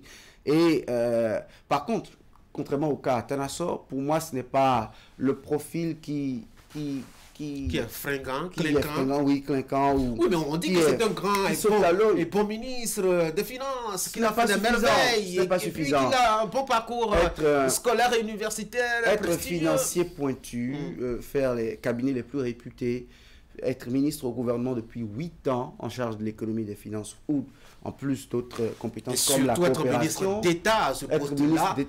L'expérience est là, mais ce n'est pas la même chose que le profil de l'universitaire que je venais d'égrener, qui non seulement c'est beaucoup plus d'expérience, c'est un parcours académique un peu plus grand, mais écoutez, pour diriger à l'international, ce n'est pas la longueur du CV, ce n'est pas forcément parce que l'autre est universitaire du profil plus pointu qu'elle est plus apte à diriger ou non, mais reconnaissons qu'en termes de profil, ce poids n'est pas le même que le cas dont nous parlions tout à l'heure, mais avec l'implication personnelle. Ça, on en parlait du chef de l'État aujourd'hui, et cela peut-être me ramène à la première question que vous avez posée. Si à l'interne, entre-temps, on n'a pas envie de casser.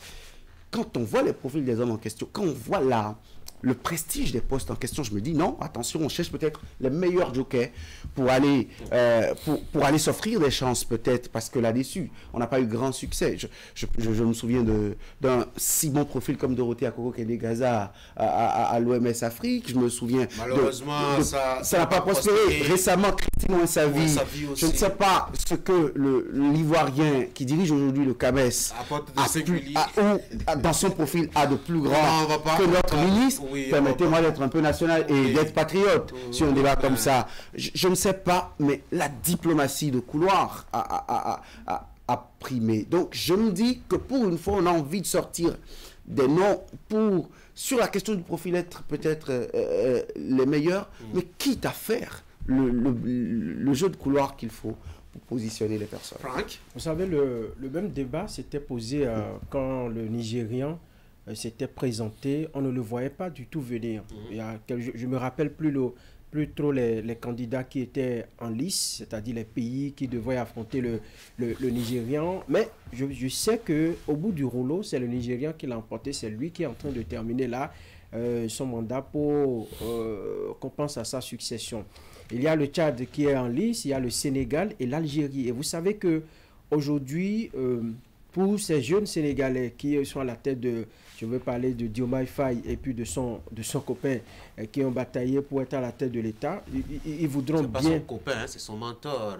Ah ben oui, son copain, son mentor. C'est plus serré qu'un simple mentor. Ils sont copains, ils sont amis, ils sont frères. Et donc, ces jeunes-là voudront aussi batailler pour porter le Sénégal à un niveau.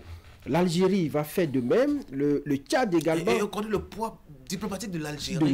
D'abord, son efficacité diplomatique. Le Maghrébin supplant tous les autres candidats dans la course. Il n'y a rien à dire. En plus, les anglophones, qui sont plus nombreux et très stratégiques, ils sont les plus positionnés. Les anglophones. Oui, parce que ils sont concrets. Les anglophones, ils sont concrets et ils sont... C'est quoi, nous, on est concrets, nous, francophones? Non, on bavarde beaucoup, un peu trop bavard. Si vous rentrez dans l'histoire et vous voyez un peu la façon dont les anglophones mènent leur politique, c'est que il y a plus de concret, on va beaucoup plus à l'essentiel. Cela étant dit, moi je pense que le profil de Wadaï aujourd'hui, si on doit véritablement miser sur le profil, c'est aller installer-le dans ce fauteuil du président de la BAD et puis il commence par travailler. Maintenant, la diplomatie, là encore, ça va se jouer. On va tester notre diplomatie. On va voir comment, au-delà de ce qu'on fait en interne, on est venu ministre, on a réformé le secteur économique, financier de notre pays pour porter le Bénin aujourd'hui avec toutes les notes que vous savez qu'on a engagées avec perspective. Z plus X plus au carré, des trucs. Bon, enfin, moi je perds mon langage. Il n'y a que Jacques Debé qui parfois m'aide à comprendre dans le jargon. Et donc, qui a mené toutes ces réformes-là, je pense que, et lorsque vous voyez, on parle des défis aujourd'hui de l'Afrique, on peut dire que notre ministre de l'économie et des finances, il est bon pour le poste. Maintenant, il faut travailler. Il faut toucher les autres. Il faut les convaincre. Passons la troisième candidature. On ne finit pas ça. Non, on ne finit pas ça sans dire, attention, ne rêvons pas trop. Même international, dont nous parlons très fort du profil, reconnaissons une chose. Nous sommes sur un continent où diplomatiquement nous ne sommes pas. On va parler de l'aspect diplomatique tout à l'heure. Parlons de la troisième candidature. Prince Abouja, lui qui rêve quand même de tenir la SECNA pour les prochaines années. C'est aussi un profil, Franck. Absolument, c'est un profil. Et avec un profil badé de 30 ans d'expérience au sein de cette structure. Je pense qu'il a eu le temps de rallier beaucoup de personnes, de convaincre beaucoup de personnes par son travail. Et je vois, puisque au niveau de la SECNA, ça me paraît un peu plus, le travail me paraît un peu plus technique qu'au niveau des autres, par exemple, où on va beaucoup plus miser sur les conceptions, on va beaucoup plus miser sur les projets de développement, ainsi de suite. Ici, il faut connaître véritablement la maison. Et si le Bénin en arrive à choisir ce profil, je crois qu'il n'y en avait pas, il y en avait plus mieux, il n'y en avait pas mieux dans notre escarcelle. Et je pense que si on pousse bien cette candidature, lui, par contre, par rapport aux autres, moi j'ai plus, voilà, je suis plus optimiste par rapport à William. Léger optimisme. Mais pour moi, l'expérience et le profil n'ont rien à voir avec l'acquisition d'un poste. Il faut pas rester aussi péremptoire. Non, je suis péremptoire parce que l'histoire est têtue. Et en relations internationales, le darwinisme nous enseigne que il n'y a pas de sentimentalisme, c'est des rapports de force. Attendez, le Sénégal, en Afrique francophone, travaille depuis je ne sais combien de générations à supplanter tous les pays en matière de positionnement de ces cadres. Ils ne sont pas prêts de descendre la barre parce que ces mêmes cadres veulent entretenir la roue de sorte à ce que les plus jeunes aussi viennent se positionner davantage dans la plupart. Ailleurs, ce sont des politiques qui ont été mises en place pour dominer parce que où on parle de vous et où vous n'êtes pas, vous avez peu de chances d'avoir les premières loges ou tout. La belle preuve, aujourd'hui, tout le continent se bat pour avoir une place permanente au Conseil de sécurité des Nations Unies. Tous les États qui ont eu de grandes longueurs d'avance sur nous, en matière de diplomatie, de couloir, en termes de positionnement de cadre, ces États d'emblée ont de l'avance. Et ça, il faut le dire à nos émissaires, il faut le dire à nos candidats. Vous êtes de très bons profils, toute la nation vous soutient, mais j'ai vu la vice-présidente tenir Christine Ouinsavi par la main. Ça n'a pas suffi pour avoir le CAMES. Je parle en termes de réalisme, dans la réelle politique. Soyons concrets. Revenons à la base peut-être. Vous voyez, vous imaginez comment on va applaudir le Bénin. Et je ne sais pas combien et pendant combien de temps il y aura stand innovation si le Bénin décroche un poste tout aussi stratégique devant des anglophones et des maghrébins. Ce serait un exploit diplomatique à applaudir. Et au nom de l'enjeu, c'est comme aller chercher la médaille d'or. Avons-nous aujourd'hui les moyens véritablement de faire cet exploit-là diplomatique aujourd'hui? Quand on voit un peu comment on l'a orienté, quand on voit un peu comment est-ce qu'elle a évolué ces 8 dernières années, et même les 10 dernières années qui ont précédé les 8, comment est-ce qu'elle a opéré, etc. Quand on a à l'esprit ces échecs aussi qu'on a connus, hein, vous avez parlé de Akoko Kindegaza par exemple pour l'OMS, Afrique, vous aviez parlé de Christine Ouinsavi, il y a bien d'autres aussi qui ont été candidats de poste à l'international, qui ont aussi échoué peut-être parce que la diplomatie n'a pas été celle qu'elle devrait être. Alors, nous sommes dans un contexte maintenant. Vous pensez vraiment que la diplomatie a les moyens pour faire réussir ces candidatures-là? A priori, nous avons les moyens, mais lorsque vous observez ce qu'a été la diplomatie béninoise depuis 8 ans que Patrice Talon est là, je l'avais déjà dit tantôt, on n'a pas vu une diplomatie qui communiquait trop. On n'a pas vu une diplomatie... Oui, généralement, la diplomatie ne communique pas, donc on ne devrait pas être surpris. On voit des images. Vous voyez un peu la diplomatie à la Bouniaï, où tout le temps, on invitait les présidents, on invitait des cadres au pays, on allait, on se déplaçait à la moindre cérémonie, on est aux côtés des autres, et puis ce n'est pas comme ce que nous observons sous Patrice Talon. Et vous imaginez, vous avez vu Boni Yahi en France lorsqu'il s'est agi de Charlie Hebdo, vous avez vu toute la scène qui s'est faite là-bas et tout. Et donc, tous ces petits pas, je pense qu'on les comptabilise à ces moments où on a besoin des pays pour faire. Mais en sourdine, ça peut être une diplomatie pas trop, qui ne communique pas trop, mais qui travaille en sourdine, un travail de sous-marin qui finit par payer. Si c'est le cas, on peut dire que le Bénin a les moyens, Patrice Talon, ses ministres, l'État béninois a les moyens de convaincre peut-être dans les couloirs, les gens pour dire, écoutez, nous avons besoin de vous. Mais lorsque vous voyez un peu les problèmes que nous avons avec le Niger, avec le Togo, pas grande voix, mais on a de petits points. Avec le Burkina Faso, vous voyez, tous ceux-là vont battre campagne contre nous. Et oui, ça non, systématiquement. Non, systématiquement, c'est des moments où vous marquez des points, c'est des moments où vous portez des coups également à celui avec qui vous n'entretenez pas des relations amicales, ainsi de suite. Donc, lorsque vous voyez tout ça, ça va être dur pour le Bénin, mais si on travaille, impossible n'est pas béninois, impossible n'est pas... Dans ce cas précis, si on travaille, ça peut... William, vous avez commencé. Attention, moi je suis réaliste. On n'a pas les moyens diplomatiques pour y arriver. Notre diplomatie, on a les ressources intellectuelles en matière de relations internationales, on a les contacts qu'il faut, on a les références. On n'est pas mauvais élèves et on ne nous a jamais rien confié avec une mauvaise réputation qui s'en suive. Pas du tout, pas du tout. On n'est pas à lyncher, pas du tout. Mais... on a beaucoup d'insuccès. On a très peu... En fait, on a tellement doublé les classes qu'on craint que cette fois, on puisse passer en année supérieure, en fait. Il y a la réalité selon laquelle, diplomatiquement, déjà, nous nous sommes rétractés. Nous avons pris un léger recul depuis un certain nombre d'années. Avec les fermetures de nos ambassades dans certains pays. Ambassades, beaucoup n'ont pas aimé ça. La question de la participation de notre chef d'État aux rencontres sous-régionales et régionales dans son premier mandat. Mais il a repris du poids de la bête depuis son deuxième mandat. Je crois que Patrice Talon sort de plus en plus. Que 3 ans.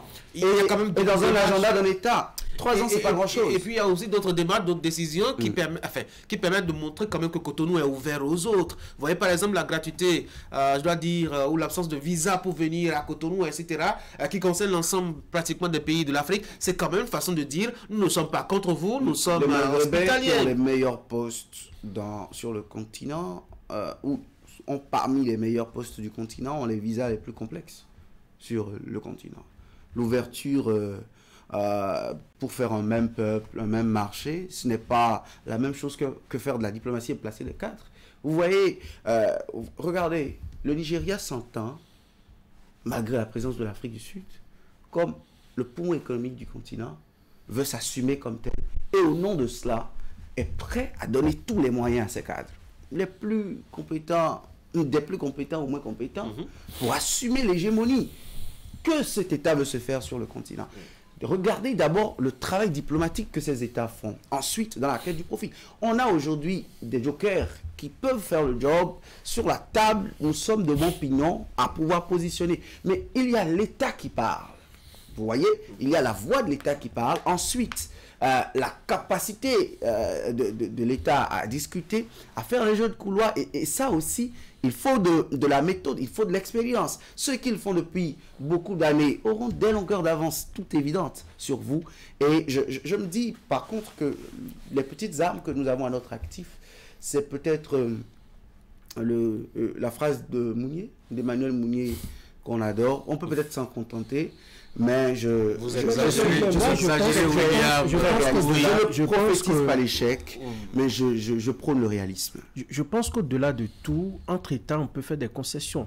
Et sur cette base-là, ne soyez pas surpris que là où vous attendez moins le Bénin, que le Bénin se positionne. Vous me voyez, on me dit, ben, dans 1 an ou 3 ans, j'aurai besoin de toi pour avoir un poste pour mon pays.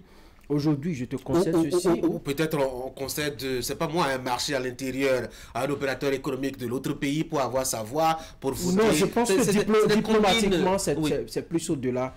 Ça va au-delà de ce que vous... Des intérêts économiques et financiers. La diplomatie touche tout. Hein? C'est vrai, mais pour des postes aussi sensibles.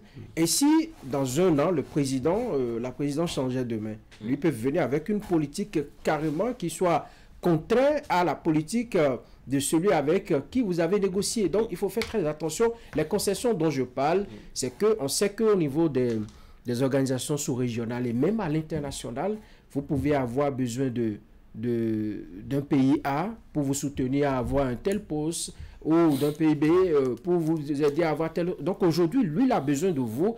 Vous allez à sa rescousse pour qu'il gagne le poste en attendant que dans 3 ans ou 2 ans, que cela puisse vous profiter. Et aussi, on va voir, lorsqu'on va analyser un peu la carte de ces organisations internationales, organismes sous-régionaux, quels sont les postes aussi que le Bénin détient ou que le pays adversaire, le pays challenger détient. On peut se dire, ben, toi tu as déjà ci, moi je veux ça. Dommage, ça ne compte pas. Bon, non. On peut un seul État peut en avoir 10 et un autre pour son premier. Ce n'est pas, c'est comme une Coupe du Monde. Vous voyez, souvenez-vous de la finale Allemagne, 2014, je crois. 2014. Allemagne-Argentine. On se dit, et si tu me permettais d'avoir une autre étoile de plus? Et ça se lit dans le visage des Allemands, attention, ça ne se partage pas au prorata. On combat, on travaille, on charbonne pour y arriver. Ce n'est pas de l'ordre de l'agréable que de faire une répartition équitable ou équidistante. C'est de la réelle politique. Oui, lorsqu'on élimine tout là-dessus et que si on doit mettre ça là sur la table, ça peut entrer en jeu. Qui vous a dit? Qui vous a dit qu'au niveau sous-régional ou régional, pour avoir des postes, on parle des CV? Qui vous a dit que ce sont les curriculums ou les curricula vitae qui permettent de choisir? Moi, je n'ai jamais été candidat à un poste international, donc je ne peux pas témoigner. On vous envoie là-bas l'année prochaine. Ah oui, sérieusement? Oui. Merci, Monsieur le Président Franck. Je veux compter sur vous pour avoir peut-être la... surtout ça, pour avoir porter la candidature de Dr Tanguy Agoy, qui va représenter le Bénin. D'accord. Je le sais encore où, mais vous irez quelque part. Merci beaucoup, Président. Je suis à vos ordres. Allez, on va parler de l'interférence politique et diplomatie, et surtout que parfois la politique peut entraver justement la promotion de ces cadres-là à l'international. Ce que je veux dire est cynique. Il y a bien des moments où le gouvernement même a torpillé des candidatures ici à Cotonou, des candidatures de Béninois à l'étranger. On peut dire que c'est de bonne guerre, sinon même que c'est de la réelle politique, non? Parce que quand on voit un peu l'histoire, Nicéphore Soglo a quitté la Banque mondiale pour devenir Premier ministre et puis président du Bénin. Boni Yaya a quitté la BOAD pour devenir président. Ablaye Biochane, Biosawe, Fena Moussou, Daniel Eda ont aussi essayé de quitter leur poste international pour venir prendre la tête du Bénin. C'est un risque. Quand on est au palais de la Marina et qu'on ne veut pas être dérangé, c'est un gros risque de promouvoir un Béninois à l'étranger, Franck. Pourquoi vous appelez ça un risque? Parce qu'ils deviennent candidats. Oui, c'est vrai. Vous avez des exemples qui vous confortent dans ce que vous dites. Bon, est-ce que pour cela, il faut sacrifier les intérêts du pays? Est-ce qu'il faut arrêter... Vous parlez politique là? Oui, est-ce qu'il faut arrêter de vendre les cadres de notre pays? C'est vrai, parce que, par exemple, si nous prenons Patrice Talon, qu'est-ce qu'il a à perdre à promouvoir un cadre puisqu'il est en fin de mandat, même si c'était la fin du premier mandat, eh bien, s'il mène une très bonne politique, il ne devrait pas craindre qu'un cadre qui est promu à l'international vienne lui ravir la vedette. Oui, s'il mène une bonne politique, c'est parce que, à des moments donnés, les dirigeants, je ne parle pas que du Bénin, dans les pays africains, on laisse l'essence même du pouvoir, ce que contient le pouvoir, et on commence par s'occuper d'autres choses. La chasse aux sorcières. Vous connaissez l'histoire de Dominique Strauss-Kahn? Ce n'est pas Carnafrique, c'est le pouvoir tout tranquille. Voilà, donc si on considère même que c'est le pouvoir, c'est-à-dire qu'à un moment donné, ça change tout dans la petite tête des gens que vous avez vus tout humble, venir vous voir même boire dans l'eau dans le Canari qui est à côté de la case du chef de village, et vous vous dites, mais celui-là, il peut présider aux destinées de notre pays. Mais une fois là-bas, et une fois, moi, je me suis demandé, mais est-ce que le pouvoir est aussi fort, aussi, disons, insaisissable, qu'à un moment donné, ça transforme l'être humain? Qu'est-ce qu'il y a dans ce pouvoir-là, lorsqu'on se retrouve dans ce fauteuil, dans une présidence, pour commencer par poser parfois des actes qui sortent de l'ordinaire? Vous vous demandez, mais est-ce que c'est celui-là, c'est William que j'ai connu, qui est devenu ça? Donc, à des moments donnés, je me dis, mais il faut aller voir ce qui s'y passe. Ça dépasse un peu l'entendement. Mais je me dis, si le président s'est donné une ligne de conduite et qui n'a pas changé, pour mouvoir des cadres qui reviennent pour être candidats et tout ça, ça ne devrait pas déranger. Au contraire. C'est un bon démocrate, Franck. Non, vous savez, on a un collègue ici à la rédaction qui est souvent à la CEDEAO pour les activités. Il dit que le Sénégalais vous dira que quand lui, il a une parcelle de pouvoir au niveau sous-régional ou au niveau régional, il travaille bec et ongle pour que son successeur soit un Sénégalais. C'est des histoires, des idées arrêtées pour pouvoir... Et il vous donne beaucoup d'exemples. Oui. Il dit que le Béninois vous dira, et il donne souvent l'exemple d'un cadre béninois que vous connaissez bien, dont je tais le nom, que le Béninois vous dira que le frère à qui vous voulez faire une petite situation et que vous insérez légèrement dans le système, commence primo à travailler à votre départ pour se faire une santé, se frayer un chemin. Ce sont des idées arrêtées, des stéréotypes. C'est des histoires, des clichés. Absolument. Mais à l'évidence, faites le point du nombre de cadres sénégalais au niveau international et le nombre de cadres béninois au niveau international. On a convenu tout à l'heure, William, qu'ils ont une diplomatie qui est plus dynamique que la nôtre. Et les gens ont interprété aussi ces faits sociaux-là de la sorte pour faire plus sérieux. Je voudrais dire une chose. Je ne suis pas de ceux qui pensent que le pouvoir est tout aussi cynique.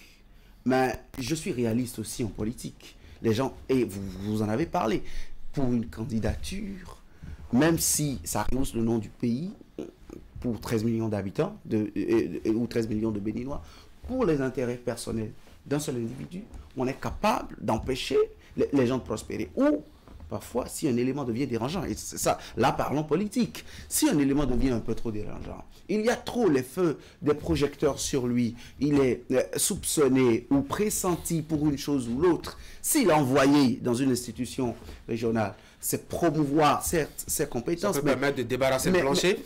On débarrasse le plancher. Pourquoi pas le plafond nettoyé de cette toile d'araignée aussi, pour voir un horizon, scruter l'horizon plus clairement, parce qu'il est peut-être blafard à la vue et on veut se faire un peu d'espace.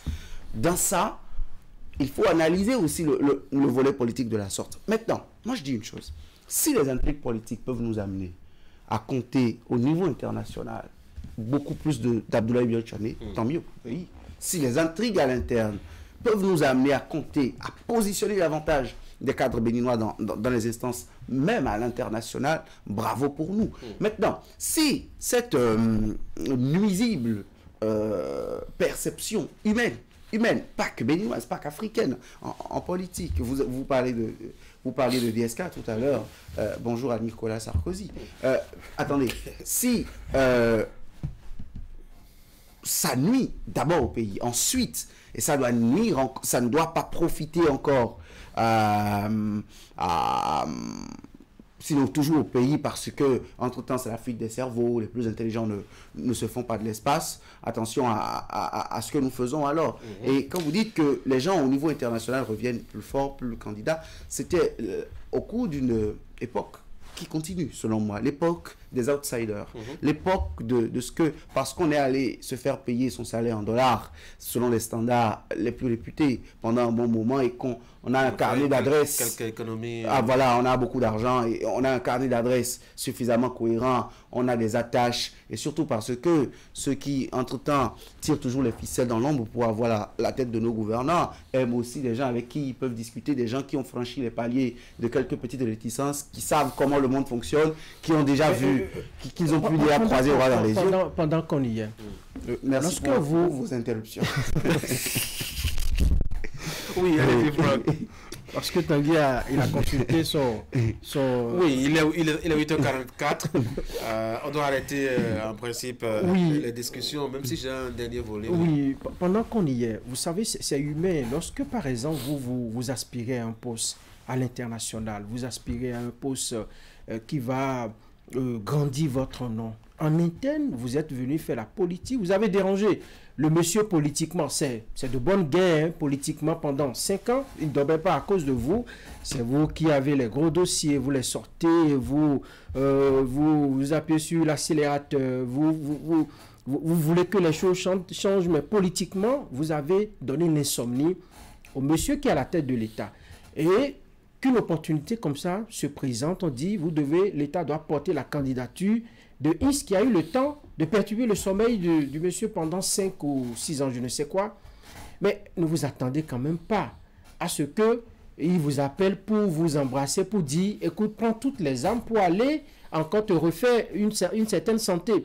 Mieux, ceux qui reviennent pour dire qu'ils veulent nous diriger là, c'est des gens qui sont restés au pays, et lorsqu'ils vont là-bas, ils se font un peu d'argent, ils remplissent un peu leur carnet d'adresse, et puis ils se découvrent les capacités de dirigeants.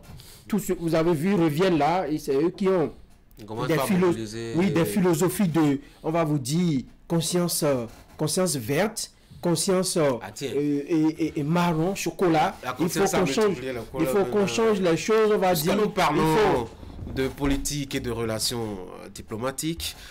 J'ai bien envie d'attirer l'attention. C'est vrai qu'il y a quand même un passé qui a établi qu'officiellement, en tout cas jusque-là, il n'est pas intéressé par ce qui va se passer en 2026, en tout cas pour la compétition à la présidentielle. Mais on sait quand même qu'à la mouvance, il y a beaucoup d'ambition aujourd'hui pour succéder à Patrice Talon. Est-ce que ce n'est pas une occasion pour lui aussi de faire une candidature de moins là, en boostant justement son ministre de l'économie et des finances? Affirmatif. Romuald Wadani est un des noms les plus cités pour venir à la succession. Il faut savoir en parler. Savoir en parler, c'est un secret de polichinelle. Oui, absolument. C'est un secret de polichinelle que dans l'appareil mouvance, Wadani est craint pour venir à la succession de Patrice Talon pour l'admiration personnelle qu'ils ont l'un pour l'autre, et pour ce qu'il a été, un bon pouce ou un index, si vous voulez, dans la série de Saint-Doigt, que Patrice Talon avait à sa main. Au nom de cela, c'est une candidature de moins. L'horizon s'éclaircit légèrement sur 2026 si entre-temps Wada y est casé à la BOAD. C'est un point, sinon 2 de gagner pour le Bénin au niveau régional, mais politiquement, c'est 10 ou 20. Parce qu'entre-temps, on va comprendre clair maintenant. Est-ce que ce sera le taxite vice-président ou est-ce que ce sera un politique fin, Joseph Diogbenou ou toute la liste de gens que vous pouvez encore citer, les présidentiables parmi les ténors des 2 gros blocs de la mouvance présidentielle? Toute analyse faite, c'est une évidence plus que certaine. Et là-dessus, on pourrait même pencher la balance beaucoup plus de ce côté que du côté de positionnement d'un cadre. Je ne dis pas qu'il y a meilleur économiste que Waragni a positionné à la BAD ou meilleur financier. Je ne veux pas tabler sur ça. J'en sais absolument rien. Mais c'est une évidence que l'assainissement, l'aménagement politique qu'on fait à l'interne est plus grand que le poids qu'on sort à l'étranger. Un os dégagé de la gorge pour Patrice Talon lui-même, pour l'un des blocs. Oui, non, il y en a plusieurs dans la gorge de Patrice Talon actuellement. Mais là, c'est d'un seul côté, ça. Ce secret de la grand-mère qu'on nous faisait quand on avalait travers une arête de poisson, faire une grosse boule de pâte bien durée et avaler. C'est là des os durs dans la gorge. On vous dira peut-être autre chose. Il y a plusieurs recettes pour ça. Et donc, ça va être un os dégagé et ça va également au sein de ce bloc-là auquel appartient Wadayi, ça va être également une sorte de ouf. Parce que là, il fait partie des grands ténors. Et ça va être beaucoup plus avantageux pour Patrice Talon parce que en le sein, lorsque vous écoutez les débats, ça n'est pas bien. Ça n'est pas bien. Ça va créer des problèmes à l'approche. Et je suis en train de voir. Pas nouveau, hein? Les histoires de déception, de frustration à la veille d'une élection. Bon, oui, mais vous savez, mais avant on les avait pas mis aussi ensemble. On les avait pas obligés à travailler ensemble. Ils étaient des paniers à crabes, pas si gros. Voilà, pas si gros. Oui, donc chacun gérer ensemble leur frustration pour ceux qui seront frustrés. À un moment donné, on se dit, je vais de mon côté, vous allez de votre côté. Et puis... Mais moi, par contre, j'ai un autre regard qui est totalement le contraire du vôtre. S'il a eu le volet coopération, certains ont dit que c'est pour davantage être au contact des adresses à l'étranger, pour davantage renforcer un peu son aura et sa visibilité à l'international. Ça peut être aussi de la même logique, quitte à ce que peut-être à l'approche de 2026, que le monsieur revienne tout fringant. C'est bien possible. Avec d'autres numéros, d'autres philosophies. S'il y a possibilité de démissionner en cours de route. Je ne sais pas, peut-être qu'on va fouiller dans les tests de l'organisation. Démissionne ou non, je ne sais pas si on peut quitter la BAD pour diriger le Bénin. L'État est juteux en Afrique. C'est notre sociologie. Victor Tokwanou vous le dira. Mais attendez, c'est bien possible ce que vous dites aussi. Vous savez qu'il y a des chancelleries que nous entendons, et ça c'est extrêmement officieusement, qui sont déjà pour. Un certain Wadagni à l'association de Patrice Talon. Carrément. Hein? Oui, qui serait, je préfère le conditionnel, qui serait pour. Donc, que la BAD soit une santé de fait davantage. Ça l'éloigne même du bruit de Cotonou et puis de tout ce qu'on dit de lui. Et c'est peut-être c'est peut-être la carrière pour une meilleure préparation. Maintenant, je crains qu'avec la façon dont nous faisons la politique, cette stratégie soit la plus adaptée. Maintenant, je ne sais pas si ce sont les stratégies les plus adaptées qui ont servi à Patrice Talon. Parfois, ce sont les plus imprévisibles qu'il a utilisées et il est quand même arrivé. C'est un risque. Hein. Si il le fait comme ça... La politique est un risque? Non, c'est un risque pour Patrice Talon et pour même celui qui sera candidat de le faire ainsi, parce que s'il laisse une portion de place, il s'en va pour revenir retrouver tout ce qu'il a bâti. Politiquement, ça va être très compliqué. Patrice Talon sera le veilleur de nuit sur la place qu'il aura laissée peut-être. On l'espère bien, Allez les gars, merci beaucoup. Je vous souhaite de passer une très bonne journée. Franck, on a ce que je ne comprends pas? Bien sûr. D'accord. Allez, on va suivre ce que je ne comprends pas. Et juste après, vous avez la revue de presse. Bonne journée.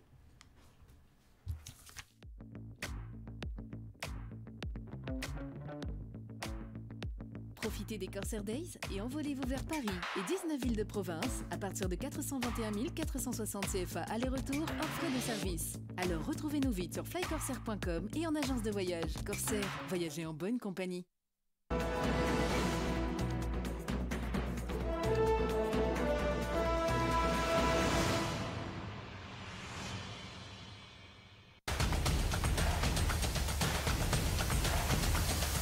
C'est ce que je ne comprends pas. Et pourquoi les carnivores ouverts là, on dirait comme